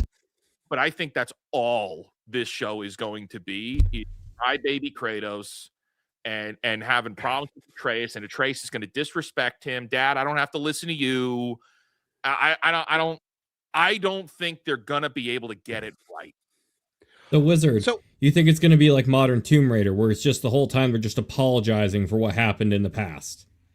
Yeah, I think it's going to be apologizing for Kratos's destructive masculine past, even though he's a villain in like the original God of War games. He's a bad guy. You're playing as an antagonist to the world, but yeah, I don't think they're going to get this right. And he destroys Greece. I mean, he destroys the world. He destroys the world. The way I look at the Norse games, because I know a lot of people are like, oh, cook Kratos and blah, blah, blah. I don't see it that way. I see it as like as men of a certain age, we start to realize that our wild 20s, where we were all testosterone and fire, you look back on it, you cringe a little bit when you get older. And things like having a kid will mellow you out, I suppose. But I find it interesting that the death of his daughter is the thing that like starts him down the path of just like being a murdery rage monster. And then the birth of his son is what stops that. So, but that's deep. If done correctly, Wizard, this could be something that we don't see very often in modern Hollywood, a positive depiction of fatherhood and masculinity. I don't think they don't have it in them. Hollywood don't have it in them to do that. Fathers have to be the butt of a joke. They have to be bad guys. They have to be dunces. They have to be stupid. We have to make fun of fathers. And if this show does it right, which I don't think it's going to do, that would be incredible. But I think another thing here is this show is not going to be nearly as compelling or deep as the games were. This is going to be for normal general audiences. And right there, it's like, all right, well, you're not going to be as deep as the games were. So what's the point? It's Wizard, just, there are plenty... hey, we know Kratos sells, so let's throw it on televisions too. Wizard, there are plenty of strong fathers in television. Just look at Abby from The Last of Us. Yeah. I'm going to be a dad. Oh my gosh. That was Ellie, but yeah. Here's my thing that I think is interesting though, Wizard. There's like not a lot of human characters in that first game. If you think about it, there's Kratos, there's Atreus, there's Baldur, there's Magni and Modi, and there's Mimir, who's just ahead for most of it, and there's Freya. Other than that, those 7 people, there's not a lot of other characters, and they're all white people. Basically, Baldur and Freya are names of Norse gods. They are, yeah, they are. And Magni and Modi are Thor's sons. Okay. Yeah. Yeah. It's the Norse pantheon, essentially. I'm sure they're going to race swap the crap out of the Norse pantheon because that's. Oh, I see they what you're do. saying. I thought you were listing off humans, but you're not. You're listing. Okay, I got it. No, like people that could like actual characters. There's not like civilians in the game or anything like that. Yeah. It is very they fight monsters and zombies and creatures of the realms, but it's mostly gods and deities that are like the face characters. Yeah. And I don't know. I'm so burnt out on Hollywood that I just don't have any faith in them doing it right. And I don't believe they're going to do this right. There's no way they could do it right. Cory Barlog pulled it off. And even at a time like Ragnarok, I'm happy that it stuck the landing that it did. Was it rushed by the end of the game? Absolutely. Yeah, it was really, really rushed. You can tell that like this was kind of going to be a middle game to a trilogy final game, but they put it all in one. But I just don't see this at all as being a good thing, other than all right, Ryan Hurst already has an association with God of War. Great. Mm-hmm. But that doesn't mean the show is going to be good. You know what would be funny, Wizard, is what if in the second season they cast Christopher Judge as Thor? People have been speculating about that, and I kind of. Firstly, I'm back and forth on it because it is a race swap, but I think his ego is. I think it would be okay because we would know, the fans would know, like, oh, okay, they're switching them, so it's not really a race swap conventionally. It's a hey, these are two guys from the game, like they're getting to play out different characters. How neato burrito. But I think Christopher Judge is actually too much of a full of himself actor. He takes himself too seriously to do that. Yeah. Well, you know what? Skipping Greece also, I think you lose something when you come into when you come into all of this without knowing the Grecian story. Because like when you come into God of War 2018 knowing the full story from Greece, everything hits so because they don't stop to explain it ever. Oh, what if they not do? Until the very end. Not until the end when he does the whole I'm from a land called Sparta. I think I know exactly what they're going to do. Or, well, I think they're going to once upon a time it. How once upon a time jumps from the past to the present constantly, like a ridiculous amount. That's how they're going to do the Greece storyline. They're going to have to do that where Kratos is doing something terrible in the past, which then flashes forward to him teaching Atreus something based on something terrible he did in Greece. Well, so speaking of Amazon and video games, we got another look at something today, and I don't think it was as good as the Kratos casting. Sophie Turner as Lara Croft. We got our first look. And that's our first look at Lara Croft. What do we think? Honestly, I thought it was going to be a lot worse. Like, it's got some of the aspects of, the like Tomb Raider 3 box art and such, but I mean, how do I do this without sounding weird? Okay. Cup size aside, she doesn't look too bad. You're just kind of used to certain assets, but it's really not that bad. Yeah, she's missing two somethings. But the you know what I really like? I think she's like a little too skinny for the role. Really? Like she doesn't look like someone who could like raid a tomb. I don't know. I just don't like Sophie Turner. I think she looks fine. Like, but I also don't care about Tomb Raider anymore. I think this topic has been blown out of the water. Everybody's got an opinion on Lara Croft's body, and it's like, okay. Well, my thing is a franchise that's barely scratching the surface of video games now. We spend more time talking about what Lara Croft looks like now than like actual memories of playing the dang games. And like for me, this is like white noise. This is like come on, man. It's kind of become like the Sonic argument if you think about it. He's had so many different variants and styles over the years. Now they're pretty much the fan base is arguing within itself, And the problem with Tomb Raider as opposed to Sonic is the quality hasn't been there in a while. So Right. it's like you can't have everyone kind of getting on the same page to agree to disagree, because now Tomb Raider has just been turned into such a statement of what the world or women in gaming should be, because she was the icon of women in gaming. Now it's just such a headache, and it comes with so much baggage, and it's kind of frustrating because even with this, where it's not like it's the craziest, most objectifying thing you've ever seen in form of an image, it's just kind of give or take. Yeah. Yeah, to me, I saw this and I thought that looks like someone doing a passable Lara Croft cosplay. It does not look like somebody playing Lara Croft in a multi-million-dollar production. And it's a shame too, because like Angelina Jolie, she looked pretty spot on for the idea of Lara Croft, She was spot on, yeah.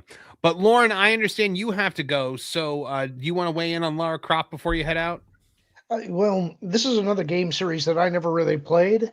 But I honestly, I thought the image looked pretty good. I'm kind of in the same boat as Fake Wizard, is that I'm not a huge Sophie Turner fan, but visually looks like the character to me. So I don't really have any complaints. And I guess I could also say, does she have the side hair shave?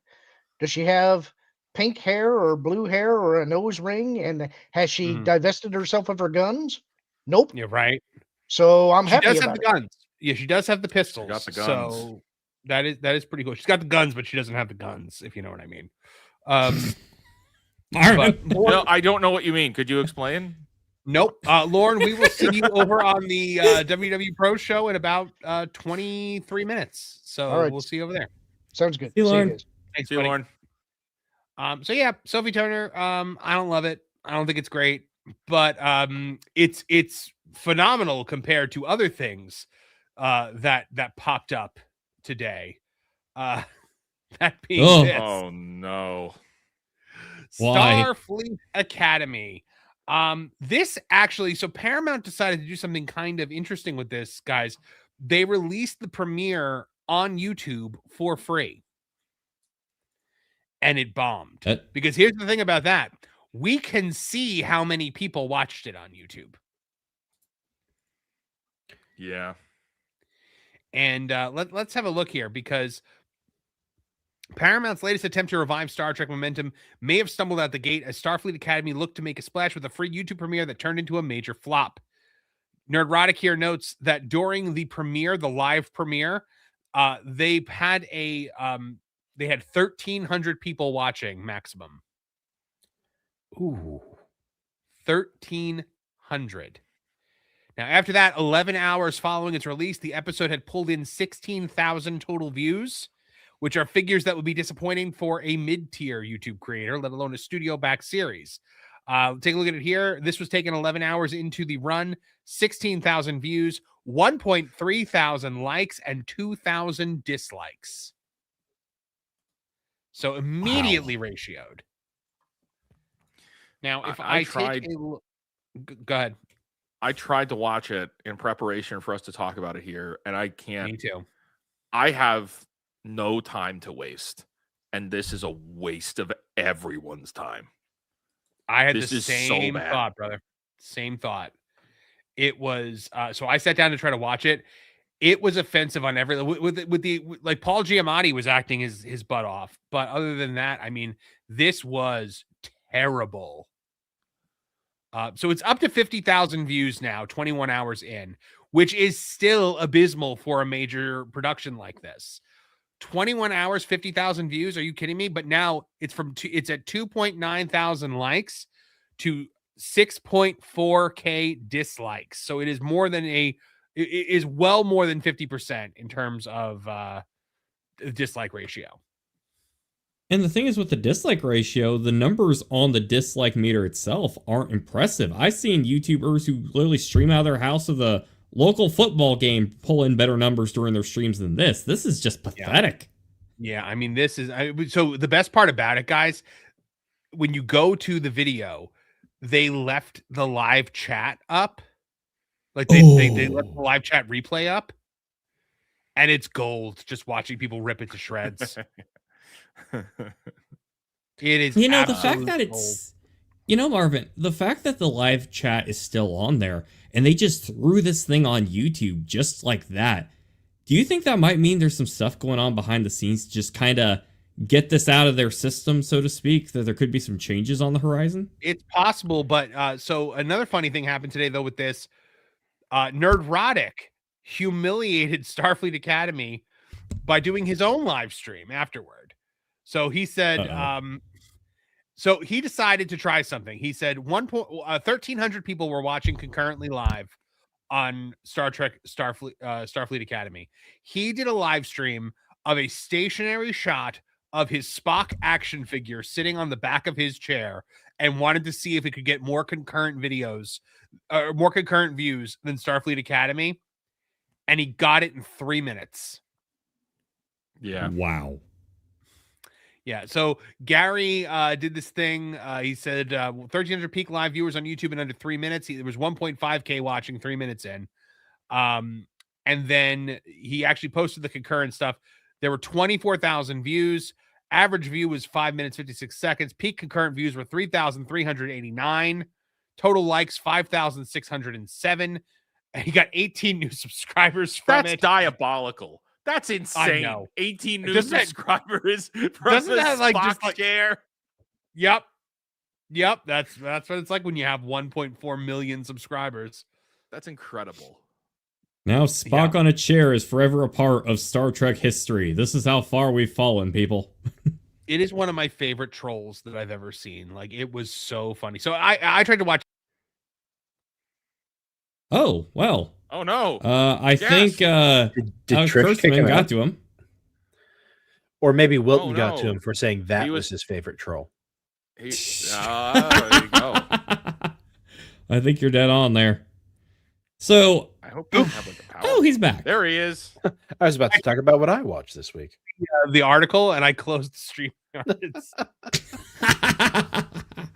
Yeah. So I tried to watch this and I got to the point where like Elastigirl is standing there with Admiral Exposition. The guy who comes in and he's just like, well, you quit Starfleet because you started to think, like, he's telling her own story, which is one of my absolute least favorite things in modern writing. When you tell someone their own story. It has acolyte writing with acolyte acting. It's CW-ified. It is I don't know how else to describe it other than like empty calories television. Like, what's the worst fast food you could think of? That's McDonald's. you feel bad eating it, but also you feel bad after eating it too. You know, and it's empty calories. So it's I don't know. That's what this feels like. It just the amount of times that these characters explain each other's stories to each other, like in the first 15 minutes, it happens at least 4 different times. I never actually got to the part where all the body positivity cadets come in, but I mean, it was because while I was watching it, Kathleen Kennedy was announced to be leaving, so I had to go take care of that. Yeah, it's big news. Otherwise, I was determined to make it through all 1 hour and 15 minutes of that thing.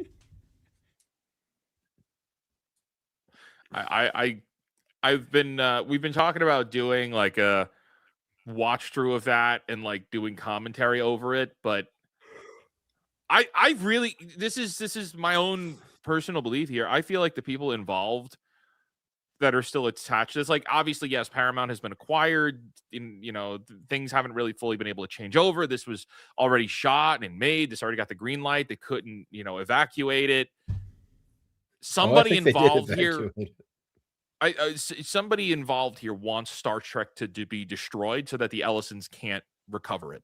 That's my personal belief. I think somebody involved here wants to use this show. Like, if I was the Ellisons, I wouldn't want this airing on YouTube.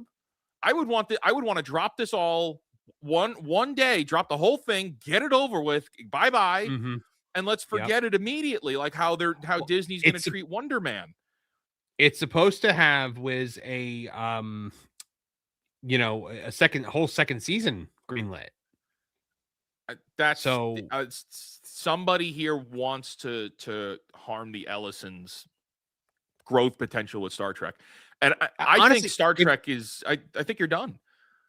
What if it's the opposite? What if it's somebody who perceives himself as in the Ellison camp saying, let's put this on YouTube so that the numbers can't be hidden. And it gives that way we the can executives- justify getting rid of it. Yeah, that the gives the executives cover to get rid of the current regime. Well, I don't know. I want to see a show of as a nerd fan, right? I want to see the show of strength. I want someone to come in and say, "We're not doing that anymore. We're doing this," and just like, "Hey, we had that time. We did it." And for those of you that enjoyed it, awesome. We're gonna try some new stuff and not make it a big spectacle. Not come in and we don't need an apology tour. We don't need we're sorry. We just need here's the new stuff, and we're moving forward in a new direction. And I would have hidden this and had it, make it disappear. But unfortunately, why didn't they do the good old fashioned tax write off? I think only Warner Brothers does that. Only Warner Brothers does that. Like Disney did that with Disney did it with Willow. True. Yeah, with Willow and No, a couple they other released things Willow with first. Well, yeah, but they took an impairment on several things that had been on Disney Plus. Yeah. Like, yes, but those things were actually released. Like with Batgirl at Warner Brothers, they just didn't release it. I've only ever seen Warner Brothers do that. They did that with Batgirl. They did it with Coyote versus Acme. Like completed things that they just don't release because they're like, this is not good. I think it's going to be very hard to attract new Star Trek viewers. I think the youth of today don't care. They don't have a reason to care. Star Trek is a little bit more maybe highbrow is the word, where it's more sophisticated. It's harder to get kids interested in anything like that. And then the fact that it's this cringe, unwatchable garbage. You're not bringing in new blood into Star Trek. Star Trek might be more dead than Star Wars is.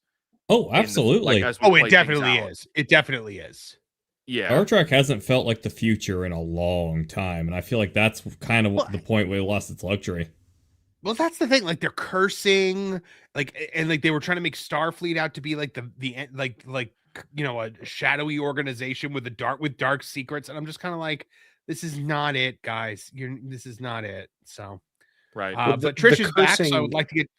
Go ahead, Martin. I was going to say the cursing and everybody talking like they're teenagers from California. It's supposed to have a professional and timeless quality to the way people speak. Right. Absolutely. But Trish, now that you're back, I wanted to tackle the super chats before we head out for the evening. Liquid Fox for $5 Canadian says, "Oh, this could be a whole new meaning to running a." Okay. Time to put on your Thomas costume. Yes. Track is open. All right. Liquid Fox. Liquid Fox. Oh my. That's a very useful engine. Wild and Crazy Bear for $2 says, "Where in the world is Carmen Sandiego?" Love that theme. Music. It's like, you ever go back and try to watch old episodes of Where in the World is Carmen Sandiego? Because they're all on YouTube if you look for them. A lot of it is so out of date now. Because geography countries has that don't changed. exist anymore. Yeah. Well, it's like when you do Yakko Warner countries around the world.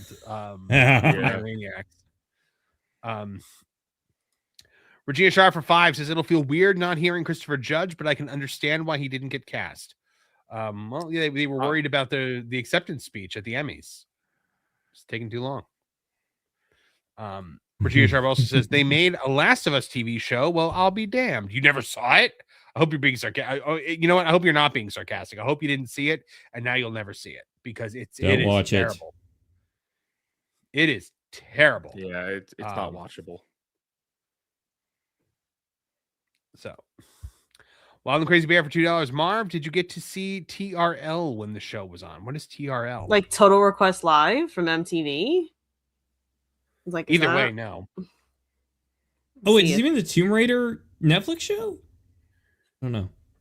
Oh, maybe. I don't see why it would be the the TRL from MTV because I don't see how that would have come up. But keep an eye on the regular chat to see if Wild and Crazy Bear responds to that. Got it. Definitely. Formerly known as XK Cherokee Bear. As Nolan would say. Regina Sharp for 5 says Sophie just needs more personality, like Madame de Pompadour. He did mean MTV. Oh, he did? Okay. No, I did Oh. not. Regina Sharp for 5 says Spock on a chair, more popular than Elf on a shelf, even. It is. Regina, Today it is. Oh my gosh! So when we were doing a TPP stream a few weeks ago, it was like right on like Christmas Eve or something like that. Someone sent a super chat that was a variant on Spock, Elf on a Shelf with Spock, but it was not something I will repeat on this stream. But let's just say all of us on the panel were dying. Okay. You would have been after Jonas got a hold of you if you said something bad. Liquid Fox for $5 Canadian says I could have watched the new Star Trek show, but watching the download bar for Epic Mickey appeared more entertaining to watch. Oh yeah, probably. All right. You know what, Trish? We never asked you what you were watching this week. A documentary on Studio 54. Oh, how's that? I don't know when saw coming. It was pretty good. I mean, I'm a little familiar with the story, so it wasn't like super new to me, but it was like, I don't know, like an hour and a half, so it wasn't anything too bad. It was enjoyable. You know, if you have any kind of interest in, I don't see why anyone here would, but if you have any kind of interest in, I don't know, 70s New York disco nightlife and then the crimes committed therein. You know, I think it was just called Studio 54, the documentary. I don't think it had some sort of crazy name. But yeah, it was pretty good. I don't know how they've made movies out of it, but like, you know how they made that Chippendale series on Hulu? I don't know how they didn't make one for Studio 54. It just seems like maybe I put it out there in the universe. It just seems like one of those things they would do. Maybe it was a little too crazy. Was that Martin? There was that movie with Ryan Phillippe and Yeah. Back in the in day. like the late 90s it came out, right? Mm-hmm. Yeah, I never saw it though. I just remember when it was a thing. With the cover Martin of that Gordon Lightfoot song. Sorry. What have you been watching lately? If anything? I didn't get a chance to watch any TV this week, but what I did do was super pretentious. I read Don Quixote and I started Last of the Mohicans, the book. Oh, fantastic! Yeah. Well, I'm rereading. I had reread Don Quixote. It's actually one of my favorite books. That sounds enlightening. I like Man of La Mancha is one of my favorite musicals. So I haven't had a chance to see that. Really, never. Oh, it's No. so that's where the Impossible Dream and it's I love Man of La Mancha. It is a very good show. I'll seek that out. Fake Wizard, what have you been watching lately? I really haven't been watching that much, but can you pull up the I'm sharing my screen. A new comic book was just announced that I didn't know was happening. It's called Romeo and Juliet and Godzilla. I heard of this story. The story of Romeo and Juliet from the perspective of Godzilla. Mecha Godzilla too. Yeah, can two star-crossed lovers avoid getting smashed by a giant monster? We need more of this. Whatever. Yeah, I was about to say, is it weird to say that I'm like into this? Like I kind of like I will buy the collector's edition of this. I will frame this. I'll get this graded, please. So like I have been saying for years I never need to see another version of Romeo and Juliet ever for the rest of my life, but you know what, the universe has proven me wrong. Also, Godzilla Robin Hood. Are you kidding? Yes. Better? This is amazing, but I must ask, will this be better or worse than Godzilla versus Barkley? Godzilla is the best franchise right now. Yes. You know what? Nate made me watch on Mr. H Reviews made me watch the trailer for what is it? Monarch, the show on Apple TV. Right. I watched. Yeah, Monarch. Yeah. I had never heard of this show before. Now I want to watch it. It starts out better than it ends. Human. So what Nate had said was the Wyatt Russell stuff in the past is amazing, yes, and the Kurt Russell stuff in the present's terrible. Well, Kurt Russell's good in it, but he's playing second banana to the girl who means everything. Okay. How do you mess up something with Kurt Russell in it? I know, right? Especially when you have his son playing his younger self. Right. I'd watch Kurt Russell versus Godzilla alone. Like, well, that's just not fair. Godzilla. I mean, look, I am very, very excited for Godzilla -0. So we got more Same. photos. There's more. There's more photos Show from us, the Wizard. official Godzilla channel. Oh, yes! Godzilla tearing the stage apart. No way. When products hit public domain, this is what we want, people. We want stuff like this. Wait, is Godzilla in the public domain? Is that why people are doing this, or is this actual? No, Godzilla? I mean Romeo and Juliet. This is like, the official Godzilla account here that's posted this now. I would like to see, like, you know, Alice in Wonderland Godzilla. Yeah. Oh man, that's amazing. So no, I haven't been watching anything, but thank you for letting me use my time to announce to everybody that Romeo and Juliet and Godzilla is apparently a real thing. I am very interested in this. So Trish, I'm sure you're all over this. I just put a comment in there that I feel is very appropriate. What was it? I feel very much like a woman right now because this eludes me. You never watched the Godzilla movie? No, Which not really mine. Do you not know Is he who Romeo and Godzilla Juliet? is? I know what Godzilla is. Wizard, why are you being I don't snarky to me understand today? how Romeo and Juliet and Godzilla is hard to understand. Because I have inside plumbing, not outside plumbing, so it's like not interesting to me. It's not that she doesn't understand it; it just doesn't. It just does nothing for her. I that was like a intellectually, Mike Tomlin analogy. intellectually, Wizard, I understand the concepts. It's just not appealing to me whatsoever. But you guys have your fun. I'm not here to rain on your parade. You know.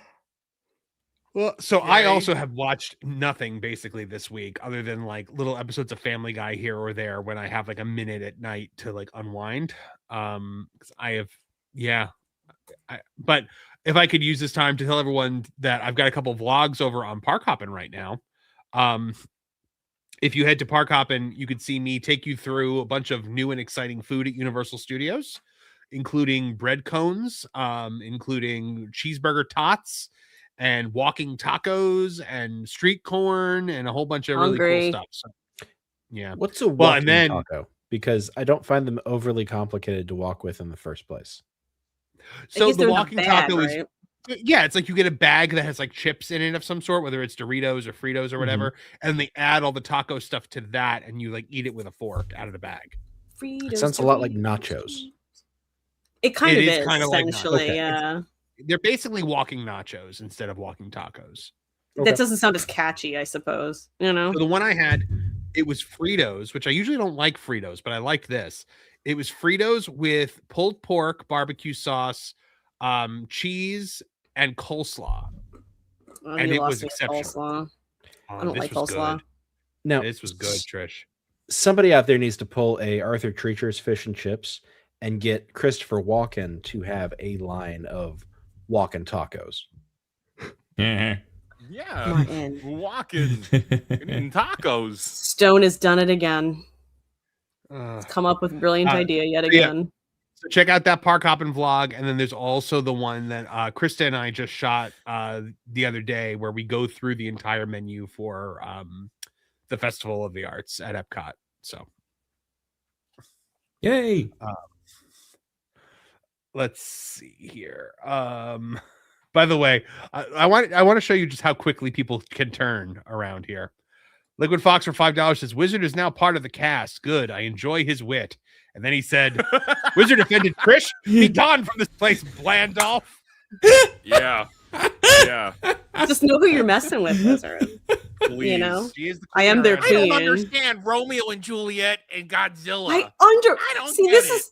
Oh my god! This It is the this is e- a man like, woman it's- thing. It's just a joke. It's like it's a silly. It's a funny haha. It's giant lizard Romeo and Juliet. You are She more just doesn't see offended. the appeal. That's all. You're more offended by that than I was about you giving me crap I'm about Ringo triggered. Starr. You are triggered. Get out I'm of so here. well. I'm more upset with that super chat calling me Blandolph. Thank you, Liquid Fox. I'll Liquid remember Fox has that. my back. Yeah. Regina Sharper 5 says, was it Spock on a clock? It might have originally been intended to be that message, but things happen sometimes. Regina Sharper 5 also says, I prefer when Romeo met Juliet and Godzilla in the original Klingon. Thank you. It's really more beautiful in the original Klingon. Oh, that's something I watched Frasier. this week. That's something I watched this week, Trish. We were watching Frasier the other night. That's what I think of every time someone brings up Klingon. It's one of my favorite episodes. Frasier's like, look, fuck. I was like, what is he saying? Your dad's speaking Klingon. That's not Hebrew. That's Klingon. I love Frasier. Man, that show is great. My wife had never watched it before, so I was like trying to like show her the genius of the show. But we were watching season 1, and the show does not hit its stride in season 1. But we did watch one of my favorites, the one where Lilith comes back for the first time. I was gonna say which time. This comes back The first a lot. time. Yeah, the first time. Where Daphne is like completely like crippled from with like psychic energy whenever Lilith is there. Okay, because there's so many episodes of that I was like, which one? But you said that, and I remembered. I do. I love when I loved when they brought Lilith in, and I know it's such a simple thing, but like the fact that Lilith had an established relationship with Martin and Niles, like of course she would. Same thing with Diane. Like Diane had the established like she knew Martin and Niles. Obviously, she would. Yeah. Where she's just remember when she asks Niles like, oh, you were dating the most peculiar little thing the last time I saw you. And it ends up being Maris. Nothing is better though than Lilith just still laughing about their vows to each other. She's just like, I thought she'd be riding down the resplendent river of your love. I love when Niles had left Maris and got that Italian greyhound that had seizures, and it reminded them all of Maris. Yes. Yes. I think about Frasier every morning because typically breakfast now I have an English muffin. And I think about when Niles and Mel are dancing after Niles has already says that he's leaving her for Daphne, and she's freaking out. And she's like, look at you and your English muffin. And every morning when I have an English muffin, I think about that. I like English muffins. Regina Sharp says, wait, they made a Godzilla movie. Well, I'll be damned. And then Liquid Fox for $5 says, Trish said I wasn't a furry. I am forever on her side, even over Godzilla. And I love the G-Man. That's how Fox, you do it. I never even thought you might be. To be honest, Yeah. neither did I. So, there you go. Yep. All right, guys. We have got to head out, though. Wizard, tell the fine folks where they can find out more about you and everything you're up to. Real life fake wizard here on YouTube or on fakeportal.com. If you're looking to find some new video games, specifically indie games, we've got a whole directory over there, totally free to help spread awareness and discoverability for indie game creators. So check that out, fakeportal.com, or follow me here, or don't. That's cool too. I'll see you next time. Nolan Thunder, what do you got going on? Screw me! Watch Unlikely Phantom by Brandon Carty. He's cool. It's on Wikipedia, IMDb, and streaming on typhoonondemand.com. Forget me, watch him. Okay. Trish, what about you? Lost Guys with my boys, Martin Stone, Nolan Thunder, and also Hangry Table here. Woohoo! And then Crime and Punishment. What? Mm-hmm. Really? So I thought you were done. And then Crime and Punishment with my other pal Marv, who likes to Yeah. cut me off when I'm speaking. Okay, now I'm done. If you want to see Trish compare me to a serial killer for an hour and a half, then yeah, come check out the He took that shot first. He took that shot first. So Mm-hmm. Martin Stone, what do you got going on? Well, you can find me with Trish and Nolan doing the Lost Guys, like she said. The episodes air first on That Park Place, the channel. They're member exclusive for a couple of months, and then they're over on T3PO for a while, for free for the entire world. Awesome. Awesome. All right, guys. Make sure you're subscribed over at M4 Empire Gaming. And then check out, we're doing 3 videos a day now over here on the M4 Empire channel. So make sure you are keeping an eye out for those. We have one out right now on the Kathleen Kennedy situation. So make sure you check that out. It's not, I thought it was going to do gangbusters because it's like so like fresh. It's not doing super well. I think I have to do a new thumbnail for it. All right, from all of us here at the M4 Empire, I thank you for your attention, and we'll catch you in the next one.